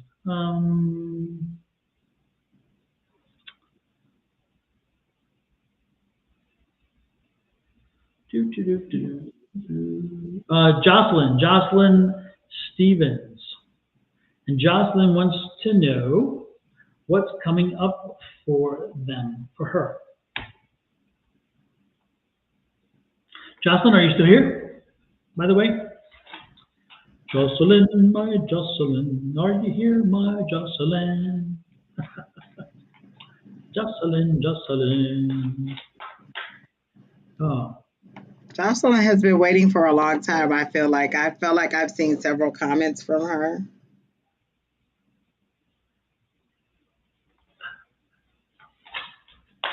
Jocelyn, are you here, my Jocelyn?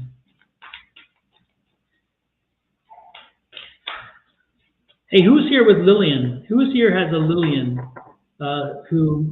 Lillian just had like a happy event in their life. A Lillian.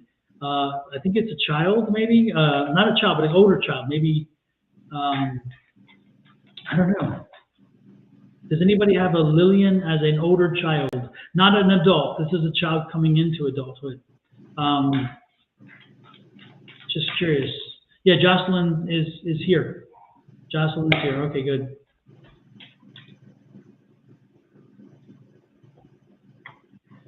Jocelyn, you said me.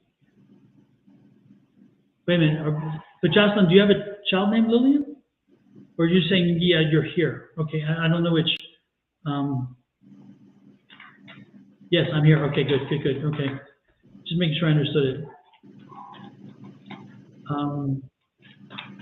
So let's see, Jocelyn. Jocelyn wants to know what's coming up for me, please. And Jocelyn, any specific area that's kind of drawing on you? Again, if somebody has Lillian, if somebody has a Lillian as a young woman, a young child coming into womanhood, whatever, let me know. What Lillian has to do. And Lillian, I think Lillian is maybe disabled. I don't know. Anyway, let me if it rings a bell, let me know, because I'm Lillian. I'm getting something about Lillian. Anyway, so Jocelyn, let's go. Sorry, distracted. Do you want to know about love? Is that what you're asking, or just you want to know what's happening? Period. Jocelyn. Jocelyn. Yeah, Tina, we are here on to answer you, to kind of direct you.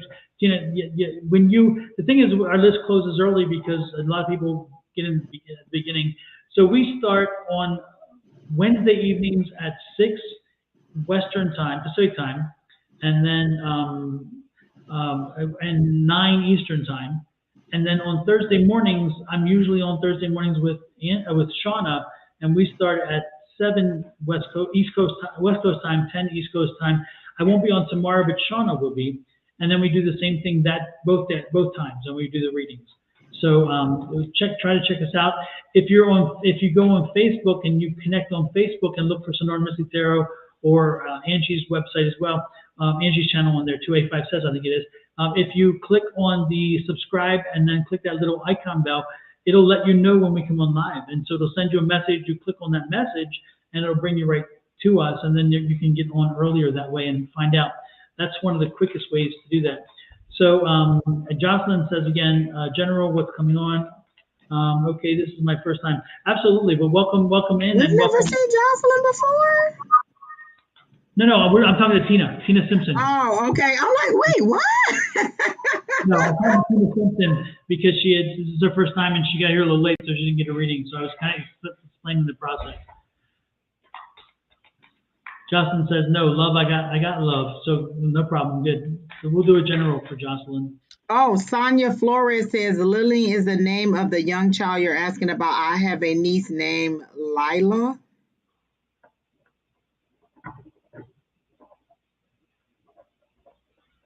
No, it's not a young child. This is not a young child. This is a woman coming into adult. It's like a 17, 18-year-old. It's like in that time frame. It's not quite. It's like in that cusp of adulthood. And it could be Lila, but no, it's not a child. It's not a young child. Sorry. Yeah. Okay. Welcome, Sonia. Is your niece in the 18-year-ish age, like in that 16, 18-year-old?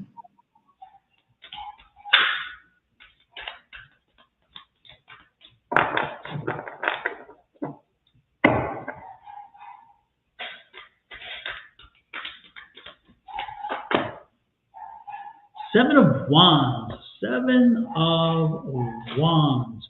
What? My niece is 19 and she's disabled. Okay, is her name? It was the Lila. She's the one that said Lila, Lilah. Okay, maybe that's her then, because I'm getting that energy.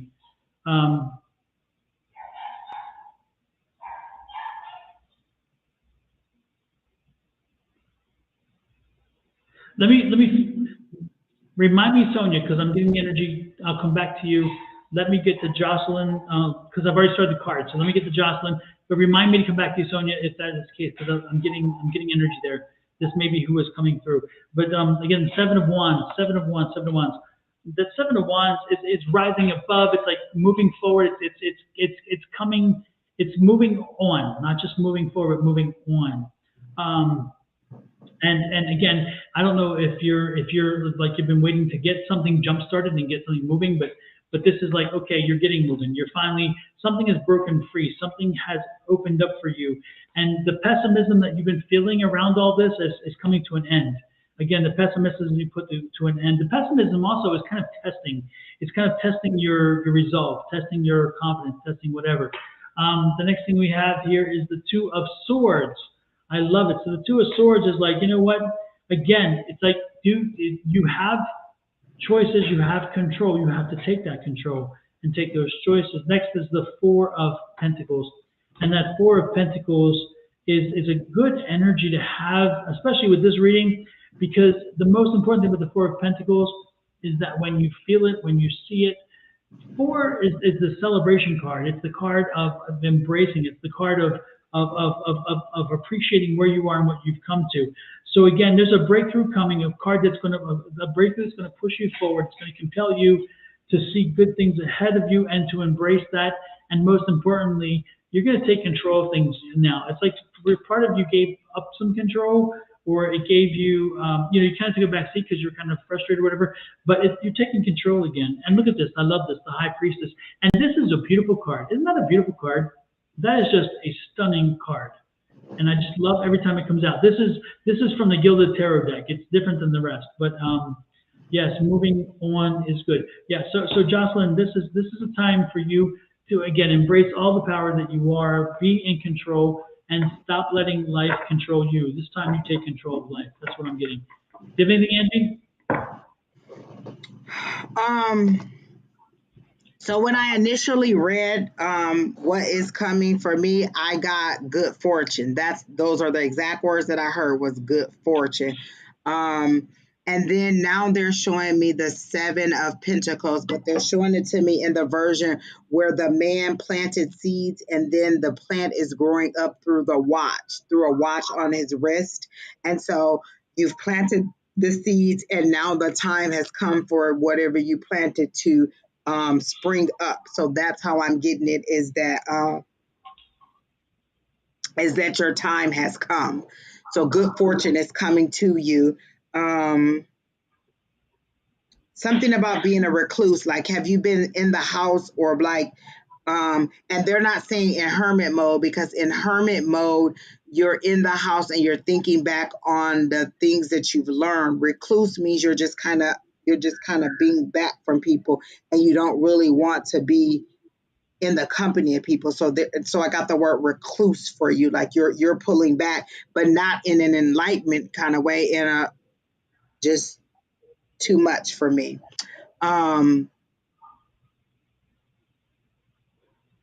It's your time. I just keep hearing it's your time, and they keep showing me that plant coming up through as a watch. So like the roots are still in the ground and the plant is coming up and it's coming up through your watch. So it's your time. Good fortune. It's your time. The time that you spent isolated seems to be a good thing.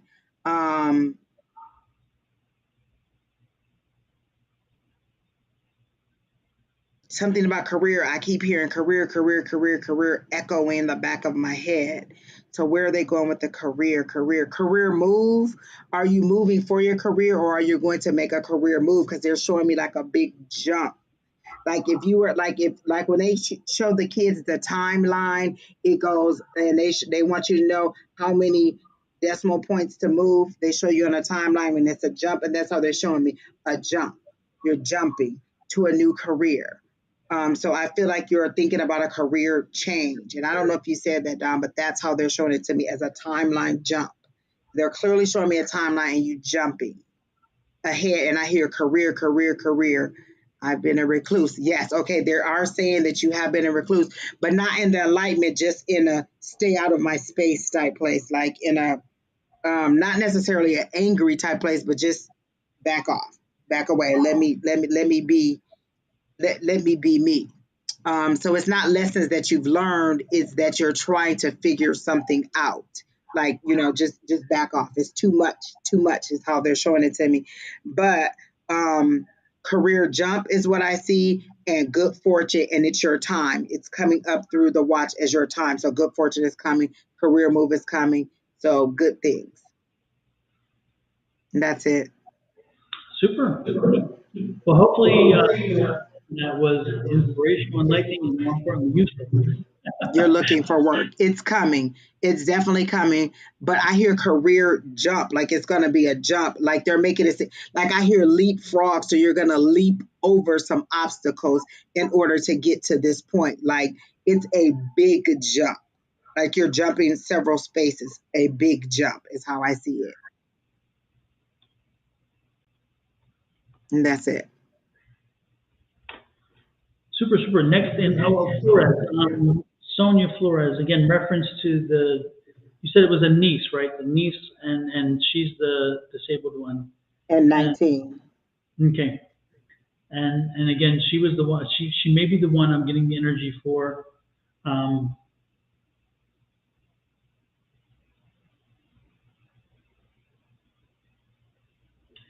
just trying to figure out. There was a message there.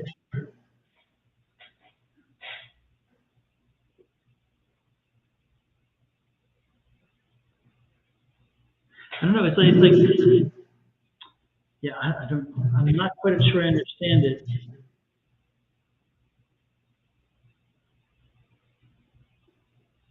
How long has it been since you visited with her, Sonia? She doesn't live with you, but how long has it been since you've actually physically visited with her?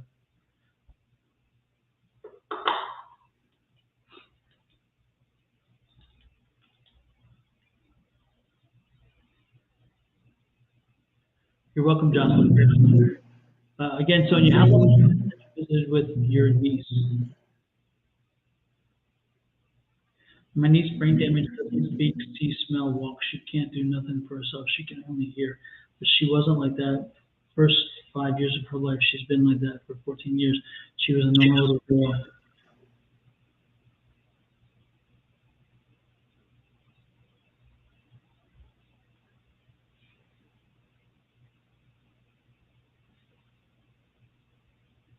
Okay. I know it's going to sound crazy, but she is communicating. You have to believe me. This is going to take a leap, okay? This is going to take a leap of faith.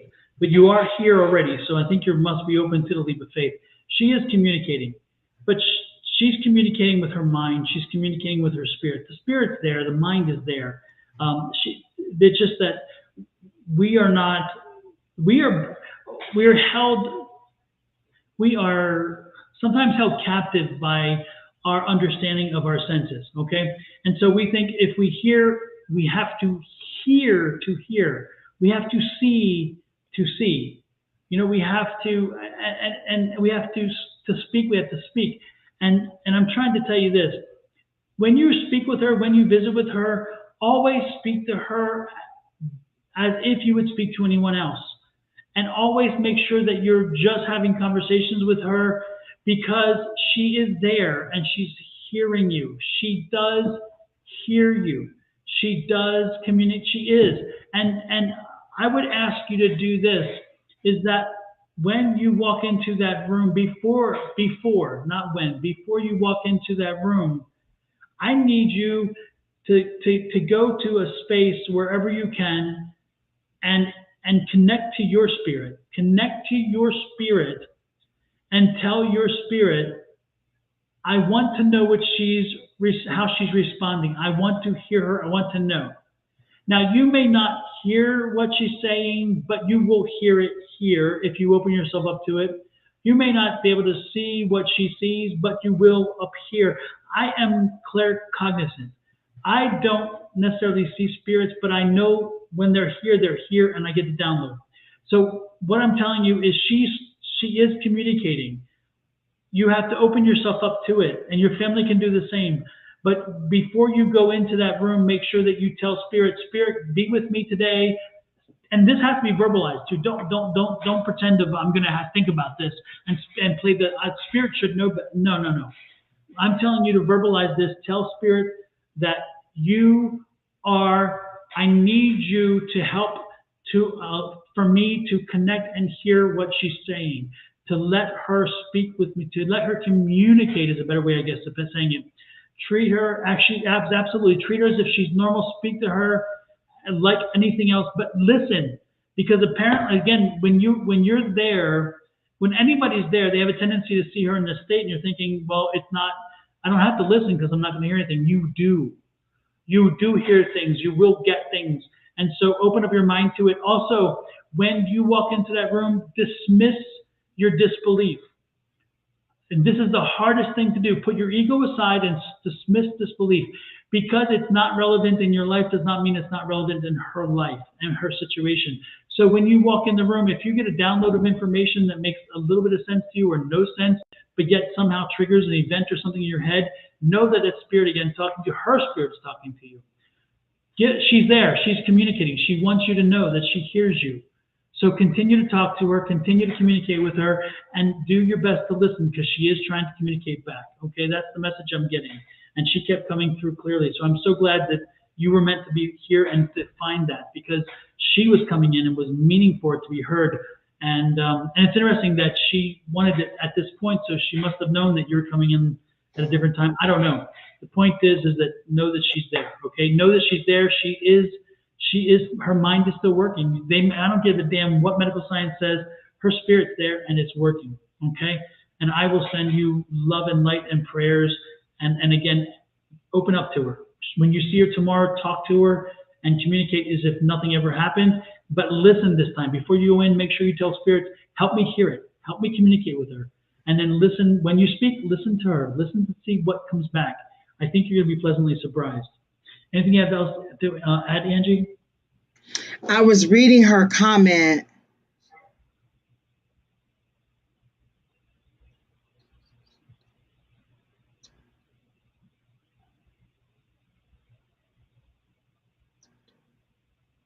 She came back on her own. Okay.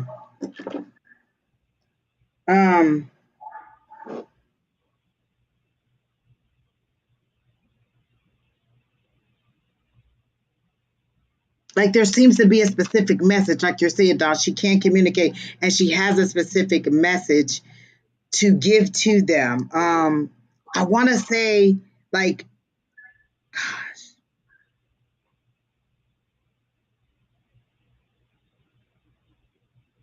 restore. I hear restore, renew. Like restore, renew her body, her mind. Like I feel like she's screaming, but nobody can hear her. That's what I get. Like she's screaming, but nobody can hear her. And so mentally it's overwhelming. But I feel like she's rebuilding herself mentally. Like I feel like that's what she's doing. Like she's rebuilding herself mentally. Like she hasn't forgotten her first 5 years that you say that she had. Like she's rebuilding herself mentally. Like I feel like there's going to be a miraculous something happening with her. Please come back and let us know. But there's a specific message that she's trying to get out, and nobody's hearing her. Like she's really screaming. It would be like if they sewed my mouth closed and I was trying to still talk. It's how they're making it seem. But it's an important message, and nobody's paying attention. So do exactly what Don said. Like really, really get Spirit to let you know, even if it's in a dream, if it's in a song, if it's in something, she's really trying to tell you something. And then ask Spirit what they want you to do. Like, how can I help her? What is it that you're trying to say? But I keep hearing restore, renew, but specifically in her, restore, renew. That's what I hear. And I'm getting the sense that there is some child. I'm getting male actually, but I don't know for sure. Is there a male child who's like 9 or 10 years old that visits with her? Because I'm getting the sense that somewhere in your family, I don't know if it's a niece or nephew, there is a 9 or 10-year-old male, and that 9 or 10-year-old male does communicate with. He hears her. She and he are in a link, and I'm getting the sense that that's the one person that does communicate. And I'm getting the sense that everybody else may think he's crazy, or he doesn't say it, or he says it and people think he's whatever. But there's a 9 or 10 year. I'm getting again 9 or 10 years old, and I'm almost certain it's a male energy. If it's not, it's a very strong female, a very, very determined, very strong female energy in that sense. But again, that person is the one that actually has found that wavelength to communicate, and that person can communicate with her. He doesn't. He hears her. He hears her.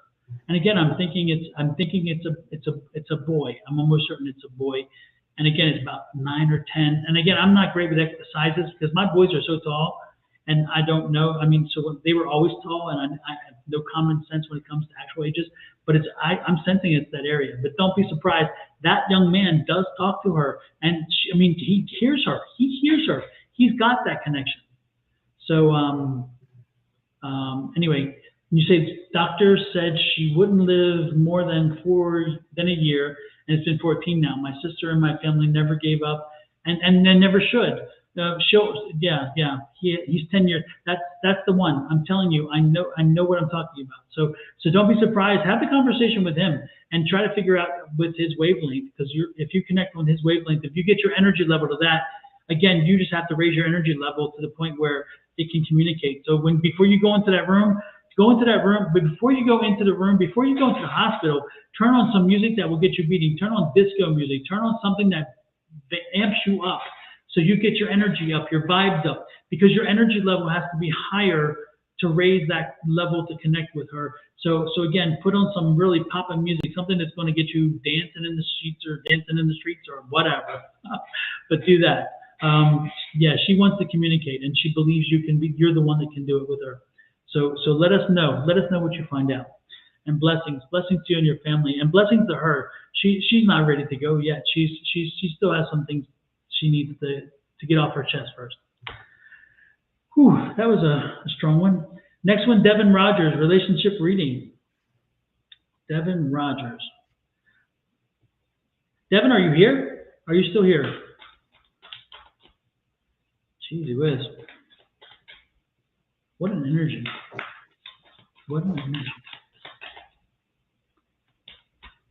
And then after Devin, who is after Devin? Let me peek. Devin, after Devin, Devin, you're next. So Angie, if you pick up something for Devin, let him know. He wants relationship reading. Devin is a girl. Oh, sorry. That's okay. With her phone charged, because remember last time her grandfather came in and then her phone was dead. Yes. I'm so sorry, Devin. I got the wrong text there. Wait a minute. I say I'm psychic and I can't figure someone's a male versus a female. Okay. Turn my card in. Oh, that's too much. Let's see. Devin. Okay.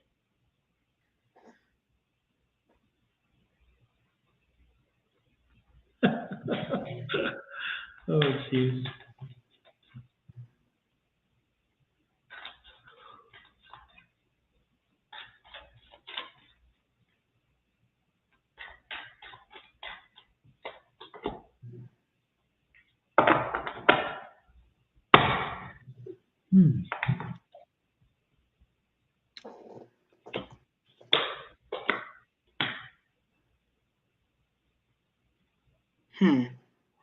Let me think. Love. Oh, we're doing I love feel reading? a lot of anger. Go ahead, Don. Oh, we're doing love reading. Okay, my bad. Go ahead. Oh, she said relationship reading? Yeah. You can go ahead, Don, if you already have cards laid out. No, but I got to rethink now because it's relationship. Go ahead. I got a lot of anger, and it's like a weight. When I said relationship, I got a lot of anger, and then I got a weight. But the weight is hanging over your head.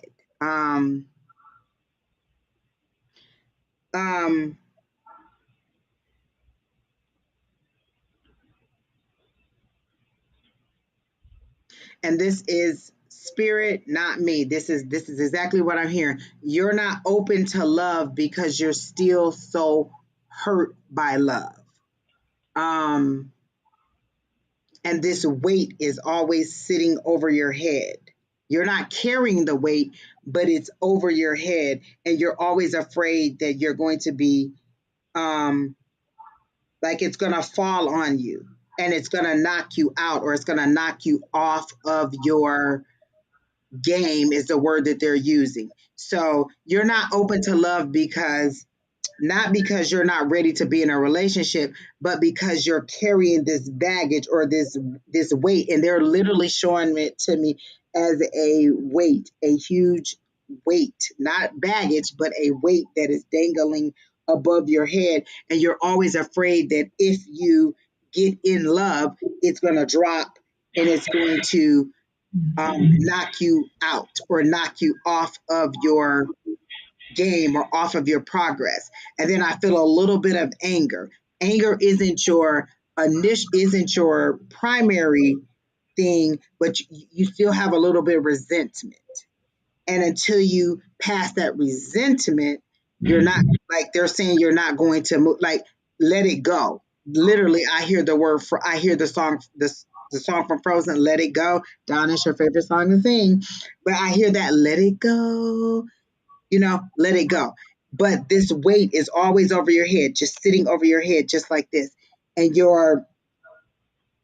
so if they have anger and they have fear here, it's a more fear of experiencing that hurt again, is how they're making it seem. So let go of it so that when you get this new person, you won't speak to him in the anger of your previous relationship.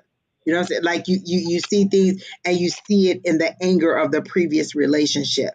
Not intentional, but just like the way they're giving it to me is muscle memory. You haven't forgotten. You haven't moved on. But not in a I want to be angry type way. You just haven't found that healing space yet. And so just say you want to let it go. Like you have to give it permission to go.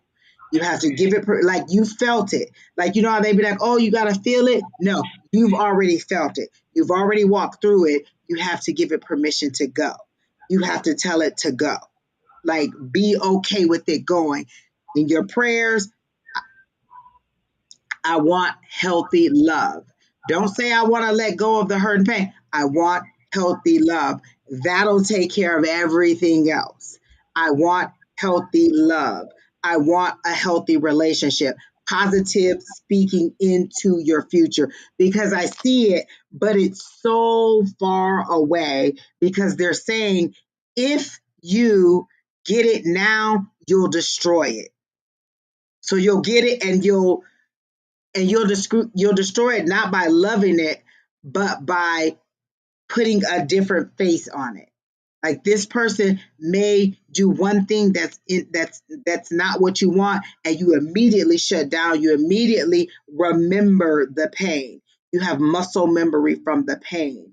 And so they're saying, just speak that I want a healthy relationship. Like, I keep hearing that over again. I want a healthy relationship. I want a healthy love.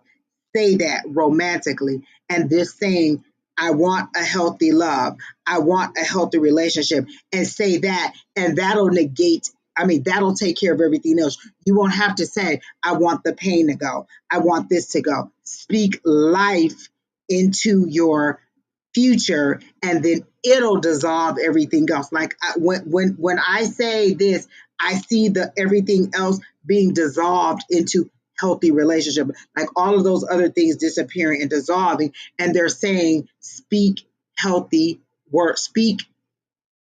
Nope, they just keep saying it over to me again. I want a healthy relationship. I want a healthy relationship. Like, write it in your times of anger, in your times of distress, in your times of sadness. Write that over. I want a healthy relationship. I have a healthy relationship. Send me, however that phrase sounds good to you, but in a positivity, just give that to yourself, and it'll take care of everything else. Like, everything else will fall into place. And so it's not saying, so their spirit is making me be clear.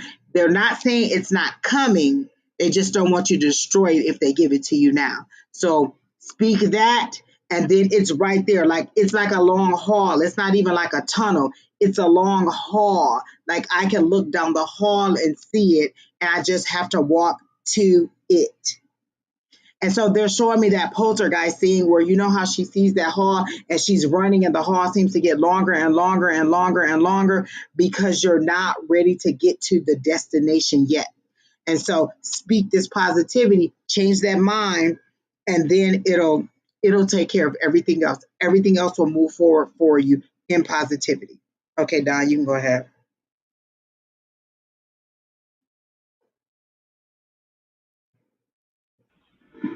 What I was getting is that this has been a continuous situation with, again, one relationship. The relationships just have not been successful. They've not been.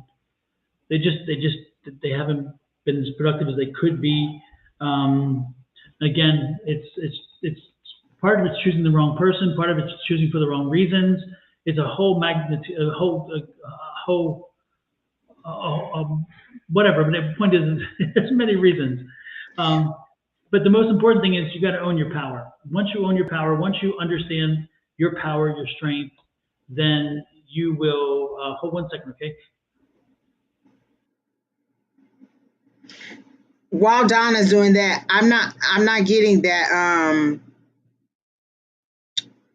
It's that you don't have self-love because you love you. You're empowered about you. You think you very much value you, but you have so much anger and hurt. So it's not that you don't value you. You clearly value you. You clearly think highly of you. And they're saying, no, don't let it be reduced to you need self-love. You just need to give this hurt and pain permission to go, is how they're making it seem. Yeah. So again, own yourself, own your power, be the best person you can be the person you want to be, and most importantly, that's going to lead you to the newness, the happiness, the joy that you're looking for.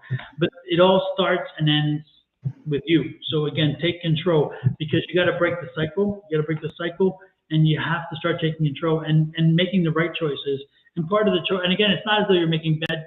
You don't intentionally set out to make bad choices, but sometimes we fall into patterns, and that's kind of the situation here. But that pattern can be broken because you are strong. You've got this. So take control of that. That's what I'm saying. One other thing they're saying to me is, are you ready to be a unit unto yourself? Are you ready to think of you first? Not as in our whole household. Are you ready to be a unit unto yourself? So if I send you a love, are you ready to cling to that love versus you got to take me and everything that comes along with me? Are you ready to cling to that love self? Are you ready to be a unit unto yourself? It's how that was the last thing they said. Are you ready to be a unit unto yourself to join with this person? Not as in me and everything else that goes along with me. Am I ready to take on? Are you ready to take on me? A unit unto yourself is how they're saying. And they know, they are clear. They know that you are empowered. You have self-love. You think highly of yourself. You know that you're capable. You know all those things, but are you ready to be a unit unto yourself is what they're saying. And that's it. Okay, super. Well, with that said, and Vanessa is back. Was she the person that was supposed to be before Devin, or was she after? No, she was after. Okay, so she's ready. Yeah. And then after Vanessa is the one, the other one. So Vanessa is next. Oh, and Devin, I'm sorry. Please call me again because I missed your call, but that's because I was at my other job. Call me again this weekend, or I'll call you. And we'll set something up. But okay, I'm sorry, Miss Vanessa. Another love reading. Okay. Alicia, you getting a good old night tonight. She always want to hear the love reading, so Alicia is getting a good night tonight. Okay. Let's see. I don't even remember Courtney Lynn or Courtney being on our list. Is Courtney on our list? Okay. Oh, okay. All right. So back to Vanessa.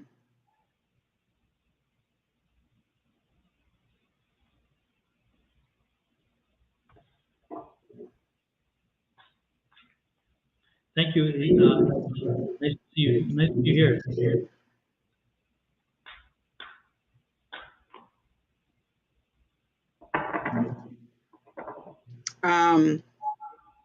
Vanessa, I got a tidal wave. Like the wave is big and you're surfing under the tidal wave. So this is a wave of emotion. The water is clear. The water is supporting you. It's not about to overtake you. It's actually moving you along. So water for me is emotions. Tidal wave usually would overtake you. But this tidal wave, the thing that they want me to focus on in this is the power of the tidal wave and the movement of how strong water is. The last time I went to the beach, I remember the waves pushing upon me and me having to stand solid and not let it overtake me. But this, you are riding the wave. So your emotions are, so this emotion isn't something that is overtaking you or drowning you out or even wiping you out. You're riding the wave. You're right where you need to be, is how they're explaining to me. You're right where you need to be emotionally to receive love, is how they're saying it to me.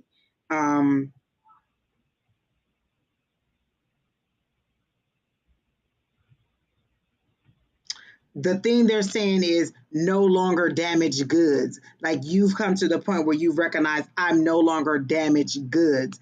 I am, like, I can hear you saying, I am worthy. Like, you know your worth, like you standing your ground is how they're showing it to me. Like, they're literally showing me a progression of a 5, 6, 7, where you went from the turmoil to the victory to now you're standing your ground. So you know your worth again. You know who you are. And they're saying you're riding the wave, is how they're showing it to me. They don't show me anybody, but you're ready to receive. And that's the first step. Like, they show me the one, and that's the first step. You're ready to receive, is how they're showing it to me. Don, are you can go ahead. Oh no, I'm good. Your reading was very, very thorough and comprehensive, so I'm good. Good reading. Good reading. Anything else to add, or are we good? No, I don't get a person, just that you're ready to receive. So it's coming. Be ready for it. And that tidal wave is like, it's just moving you on to where you need to be. The power of it. Ride the wave. Ride it. It's coming. I literally heard the word hot girl summer. So ride that wave too. Oh. Hot girl summer. Ride the wave. Next is Sensory Totoro. And yes, I'm here. I would like to have a general reading. So, general reading for Sensory Totoro.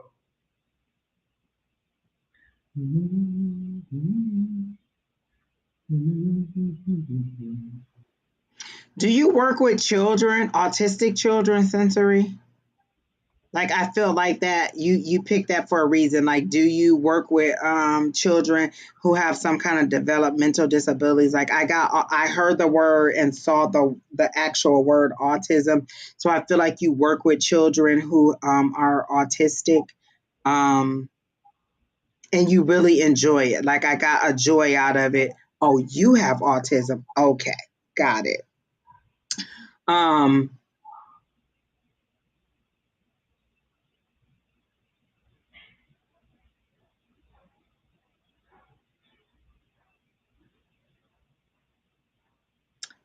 When I saw that you were working with when I thought that you were working with children, I saw success. So I saw you moving forward in success. Defying the odds is how they made it seem, like a resilience is what they're defying the odds, moving forward successfully. Do you want to do something in television? Like, they make it seem like you want to do something in television, or you want to do something in out in, like, social, like, you want to be out in front. You don't want to be behind the camera. You want to be in front of the camera.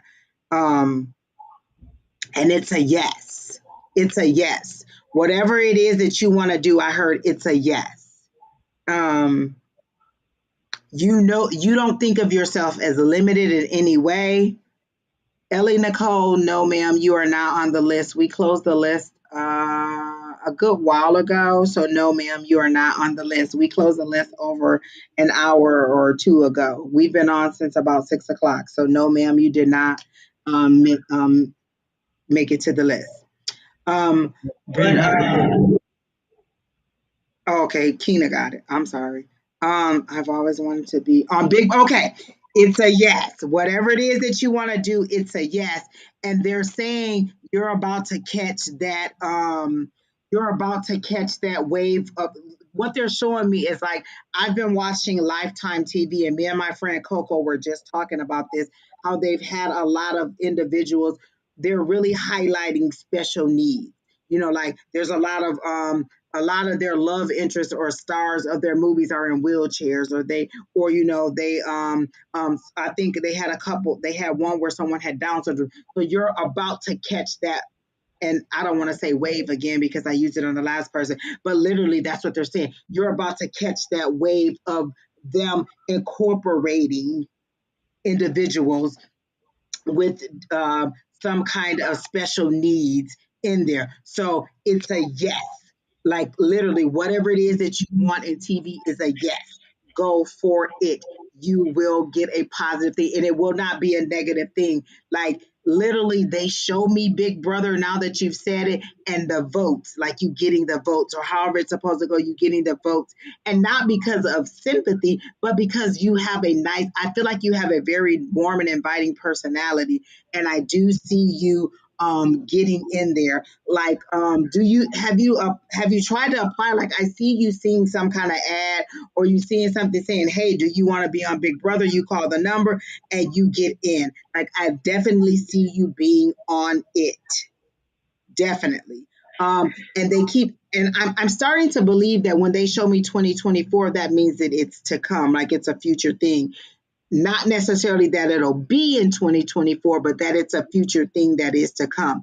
Just as definite as 2024 is to come, it is to come. So I'm seeing it as a yes for whatever you want in television.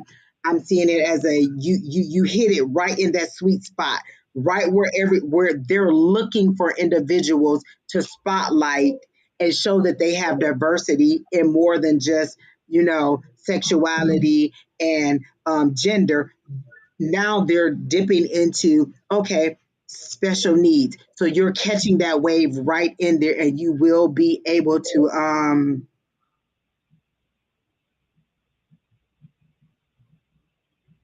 oh, I'm sorry. And so they're saying that you will make it on there, whatever show. I applied to be on Big Brother as a forever about 2 years ago.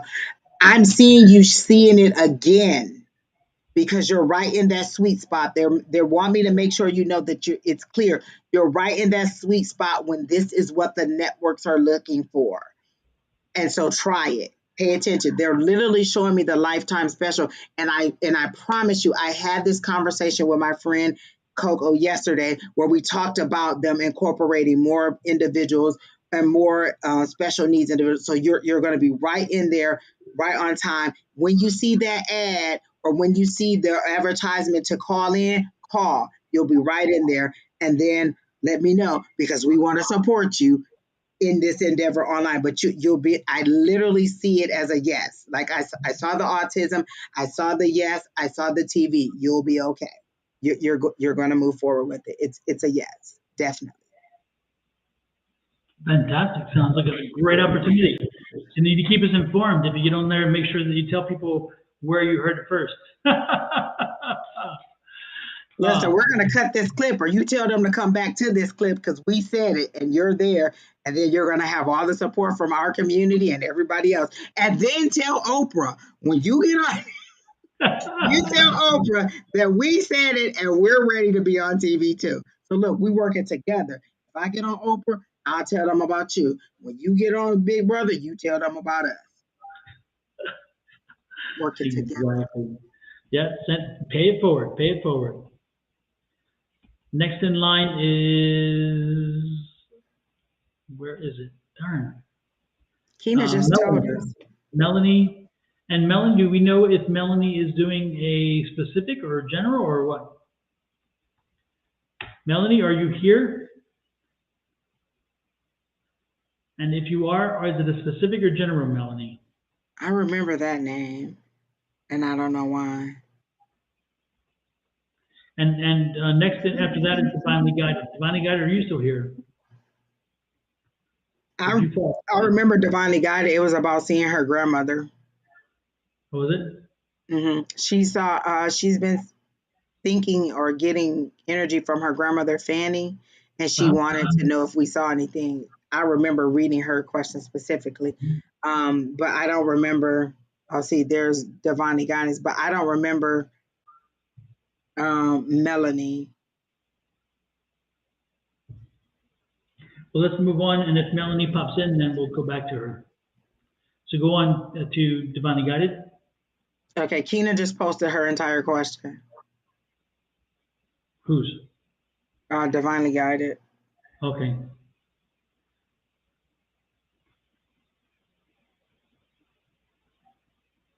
Okay.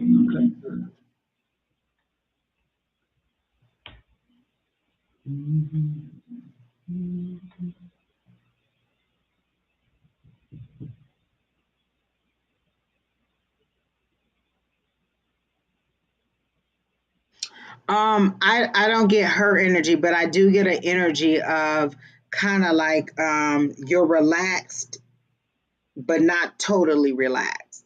Like you feel like you're at home, but not totally at home. Like until like there's one more stepping stone that you need to go through, and until that's done, you won't be able to fully exhale. Like I see you breathing easier. Like one hurdle is down, one more hurdle is down, and you're like, I can see this last hurdle. Just let me get over that, and once that's done, then I can concentrate and move forward on just being peaceful in my space. Um,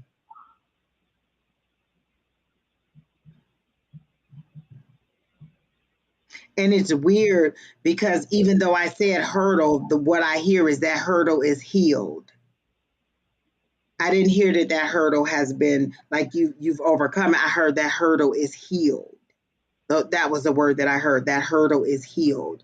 And the hurdle that I thought was like your last approval, your last visa approval, but maybe that's not it because I heard that hurdle is healed for you. Um,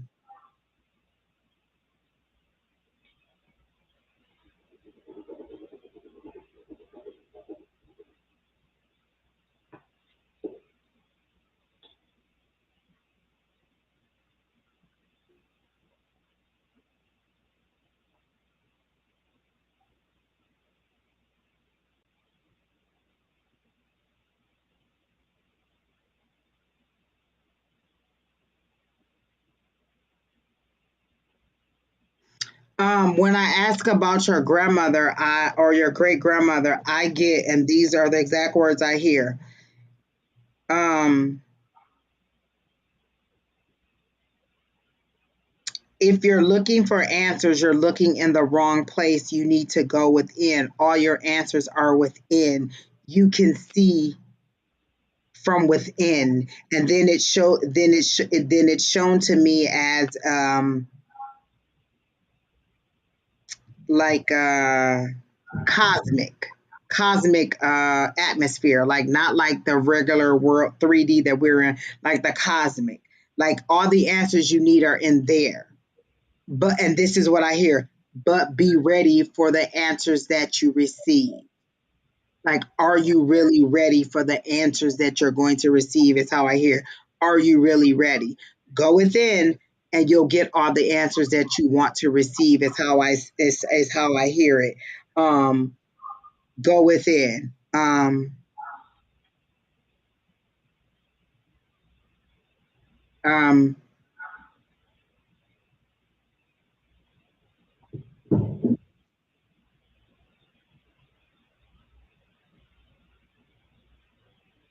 um,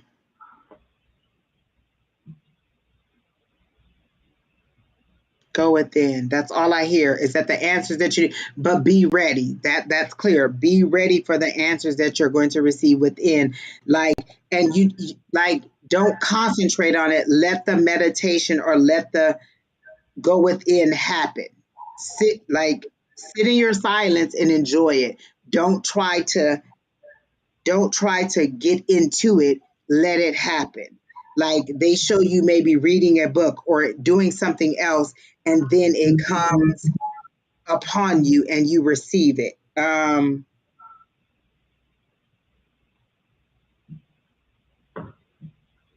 And then you'll that's how it'll come to you. But go within and you'll receive everything.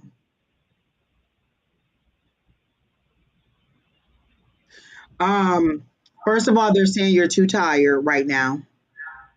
to receive. You're too tired and you're concentrating too hard because you want it so bad. And they're reminding me of when I went in the red cabinet. I wanted to get that spirit or that connection so bad. They kept saying she fights. You want it so bad, like you're so determined to get it, but you need to be in a more relaxed way. You need to be more relaxed in order to receive it. Like drinking a tea or a coffee. Are you thinking about drinking something that'll take you on, that'll make you, and this is their word, take you on a psychedelic trip? True. Like they're making it seem like there's something that you're going to drink. Your last step. Okay. So your hurdle is healed. Portugal is okay. That's what I'm hearing. When I read your comment about my last step in Portugal, that's okay. But the hurdle that they're more concentrating on, like they're showing me, when they show me Portugal, they show it to me as a fly. Like literally the word Portugal is a fly that is bothering me and I'm trying to shoo it away. It's an insignificant thing. It's taken care of. It's done. Then they show me a hurdle that needs to be healed. But then they show me you drinking a tea, and it's like like you're going on a trip with this tea, and then you receive, like, whatever you learn from this trip, you are able to you're able to go in and out of this on your own once you have this trip. But they show you drinking a tea. And kind of, but a mild mild, like not the full, because you're not ready for the full. They clearly said not ready for the full, mild. And you go on this trip and you see wonder, and the word they're using is wonders and cares, or wonders and joys that are amazing to you. Like you see everything you need to see, but are you ready to see? They are clearly saying, are you ready to see everything that you want to see? Be ready to see everything that you want to see before you drink this tea that you're thinking about drinking. And then that's it. Super. Thanks. Some good advice there, Tanisha. Hopefully it helped you, and hopefully that if Grandma comes in, she'll continue to keep talking to you to the point where you actually will hear her yourself. That would be very, very nice. With that said, I think we are done because we have one more, but that person did not come in. So I think 4 hours. Oh, not quite 4 hours because we started at 3 hours and 41 minutes. Yeah. Yeah. It was a long one tonight. I'll remember this one. But with that said, Angie, it was a good one. It was a good one. We had some great moments. We had some good activity. We had some crazies come in. Again, we must be hitting something because the crazies are coming in. That's a good thing, I guess. But I could use a little less of the crazy, that's for sure. Right. That one person was like, oh, Don, this person is saying something about, wait, is she on my page? Because it's the lady that you read earlier, the Rachel lady. And she said,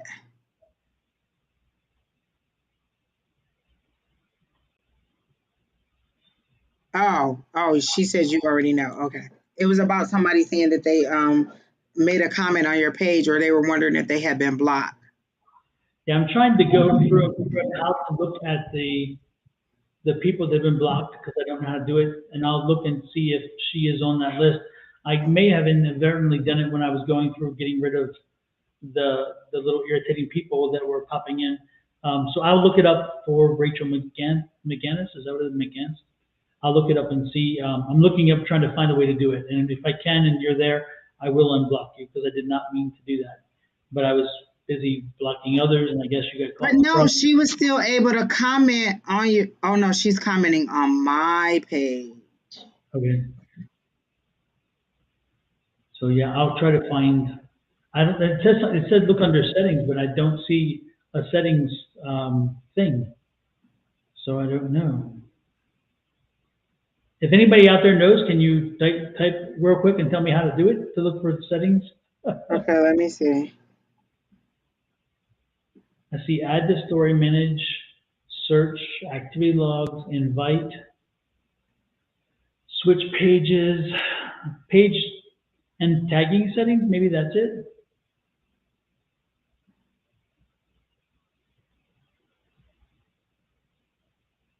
Oh, okay. Oh yeah, because I can see all the people. This is what I did, Don. Let me show you. Okay. So go to your page or go to just Facebook and then click those three little lines on the side. I mean at the top. Oh, Okay. Kina said bring her live. She'll show you. Okay.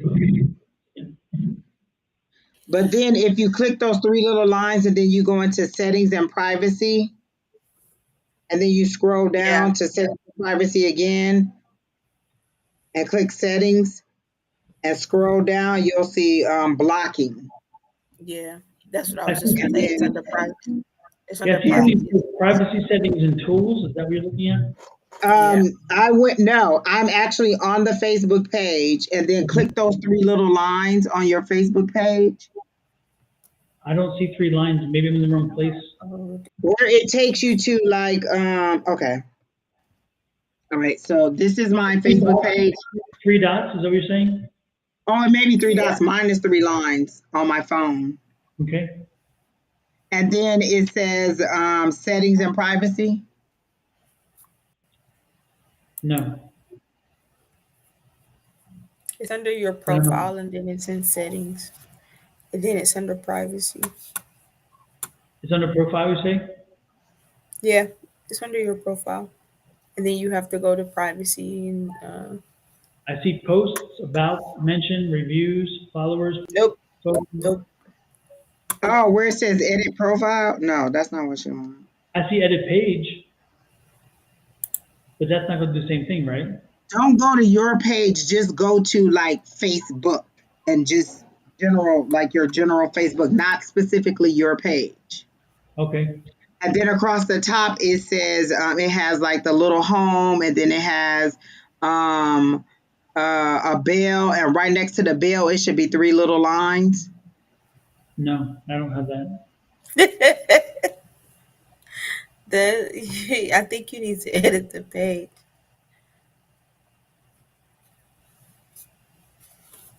Yeah, see, mine isn't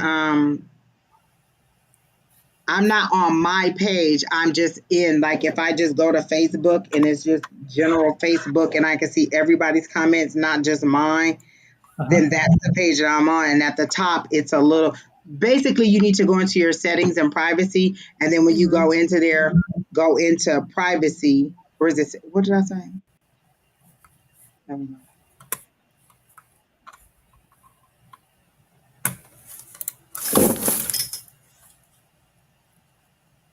Or you might even be able to go through friends. Can you go through your friends? No. So yeah, it's just saying I went through my settings, settings and privacy, and then I selected settings and privacy again, and then I just selected settings. And if you scroll down, there's a spot that says blocked users or blocking, and then it'll show you the people that you have blocked. Mm-hmm. Oh, somebody's saying click manage first. I didn't have to do that. Manage. Underneath the page, manage. Okay, I got manage. Okay. And then home. Settings and privacy. I see message. Oh, and yours might be different because it's a business page, maybe? Oh, you're on the computer. Let me see. It's probably under his follow settings. I see message settings, but I don't see. Okay, so.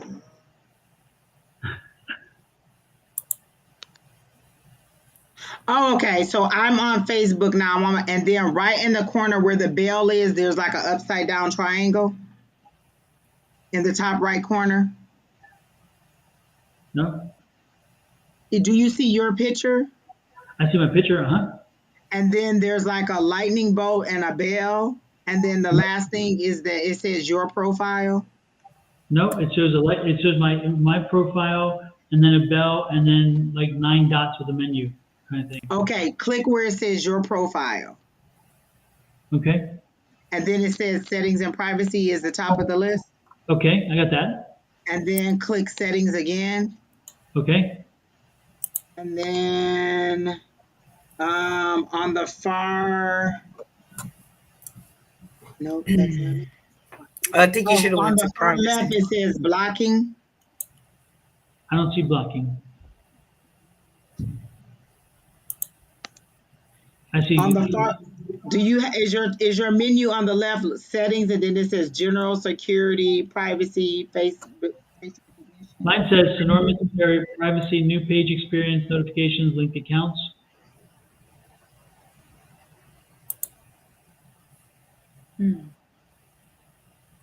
See, no, when I click my profile, it goes to settings and privacy, and then I click settings again, and then my left menu becomes all these things, and then I see blocking in the pane, in the left pane.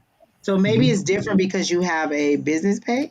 When you go to the settings, you have to go to privacy checkup. So when you go back to the upside down triangle, you go to settings and then you go to privacy checkup, and then you go to who can see what you share. But I don't have an upside down triangle. Oh.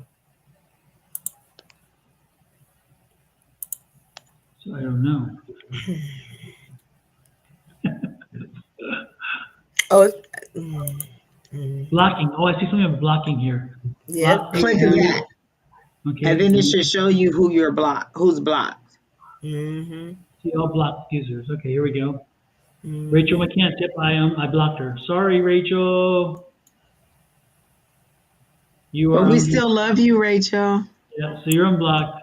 Also, Sharita Millie. Was she meant to be?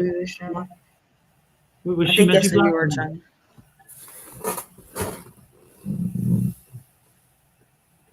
Was that yes? She was meant to be blocked or what?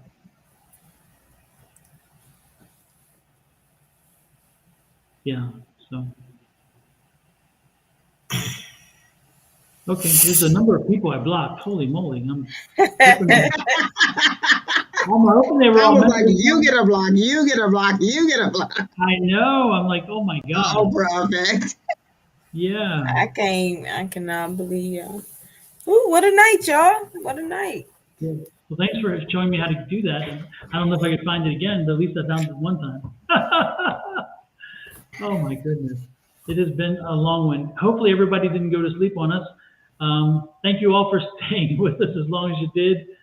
And it's 10 o'clock. I'm going to bed. I gotta go in the office tomorrow. Yeah, it's after 10, right? I worked entirely too hard today, so they're getting 10. All right, Don. And I hate it. I hate it. This is almost 4 hours. Oh my gosh, Devani Gotti said it's 6:10 a.m. there. And you're still up? What are you doing up? She watching y'all. It be like 3 a.m. when she get on, or 4 a.m. when she get on. Good night, Linda. We're sending that man to you. Don't keep trying to repel the man that we're sending to you. Exactly. Don't forget, folks, I will not be live tomorrow. I'll be on a plane, but I will be back next Wednesday and next Thursday. And keep watching because I'm going to finally get back to posting on YouTube. It's been a while, but I'm finally catching up with life, and that's a good thing. So I have been. Yeah, I will be posting on YouTube too. Say again? I'll be posting on YouTube too. Oh, wow, great, fantastic. That's nice. Finally, hello. Mind your business, first of all. I even know I subscribe to Don and the bell, so I know when he posts, but I go and look anyway, like, did I miss it? Like, did he not? Like, what happened? Me too. I noticed I hadn't seen it. Exactly. That's okay. Well, I'll see you all later. Whenever you come back. Mostly on Instagram and Facebook. Probably not YouTube. So, all right. Have a good night, everyone. Thank you all for hanging in there with us and supporting us. Anybody, Tuesday night class, send Don the text message. The email Yes. to add you to the class Tuesday night, 6 o'clock to 8 o'clock, Arizona time. We'll be back Wednesday. Shauna will be back tomorrow, and Shauna will be here on Monday. Yes. Tanisha, I'm living through you, so keep chatting with me. She ain't added me on WhatsApp, but that's okay. Oh. We'll save that one for another time.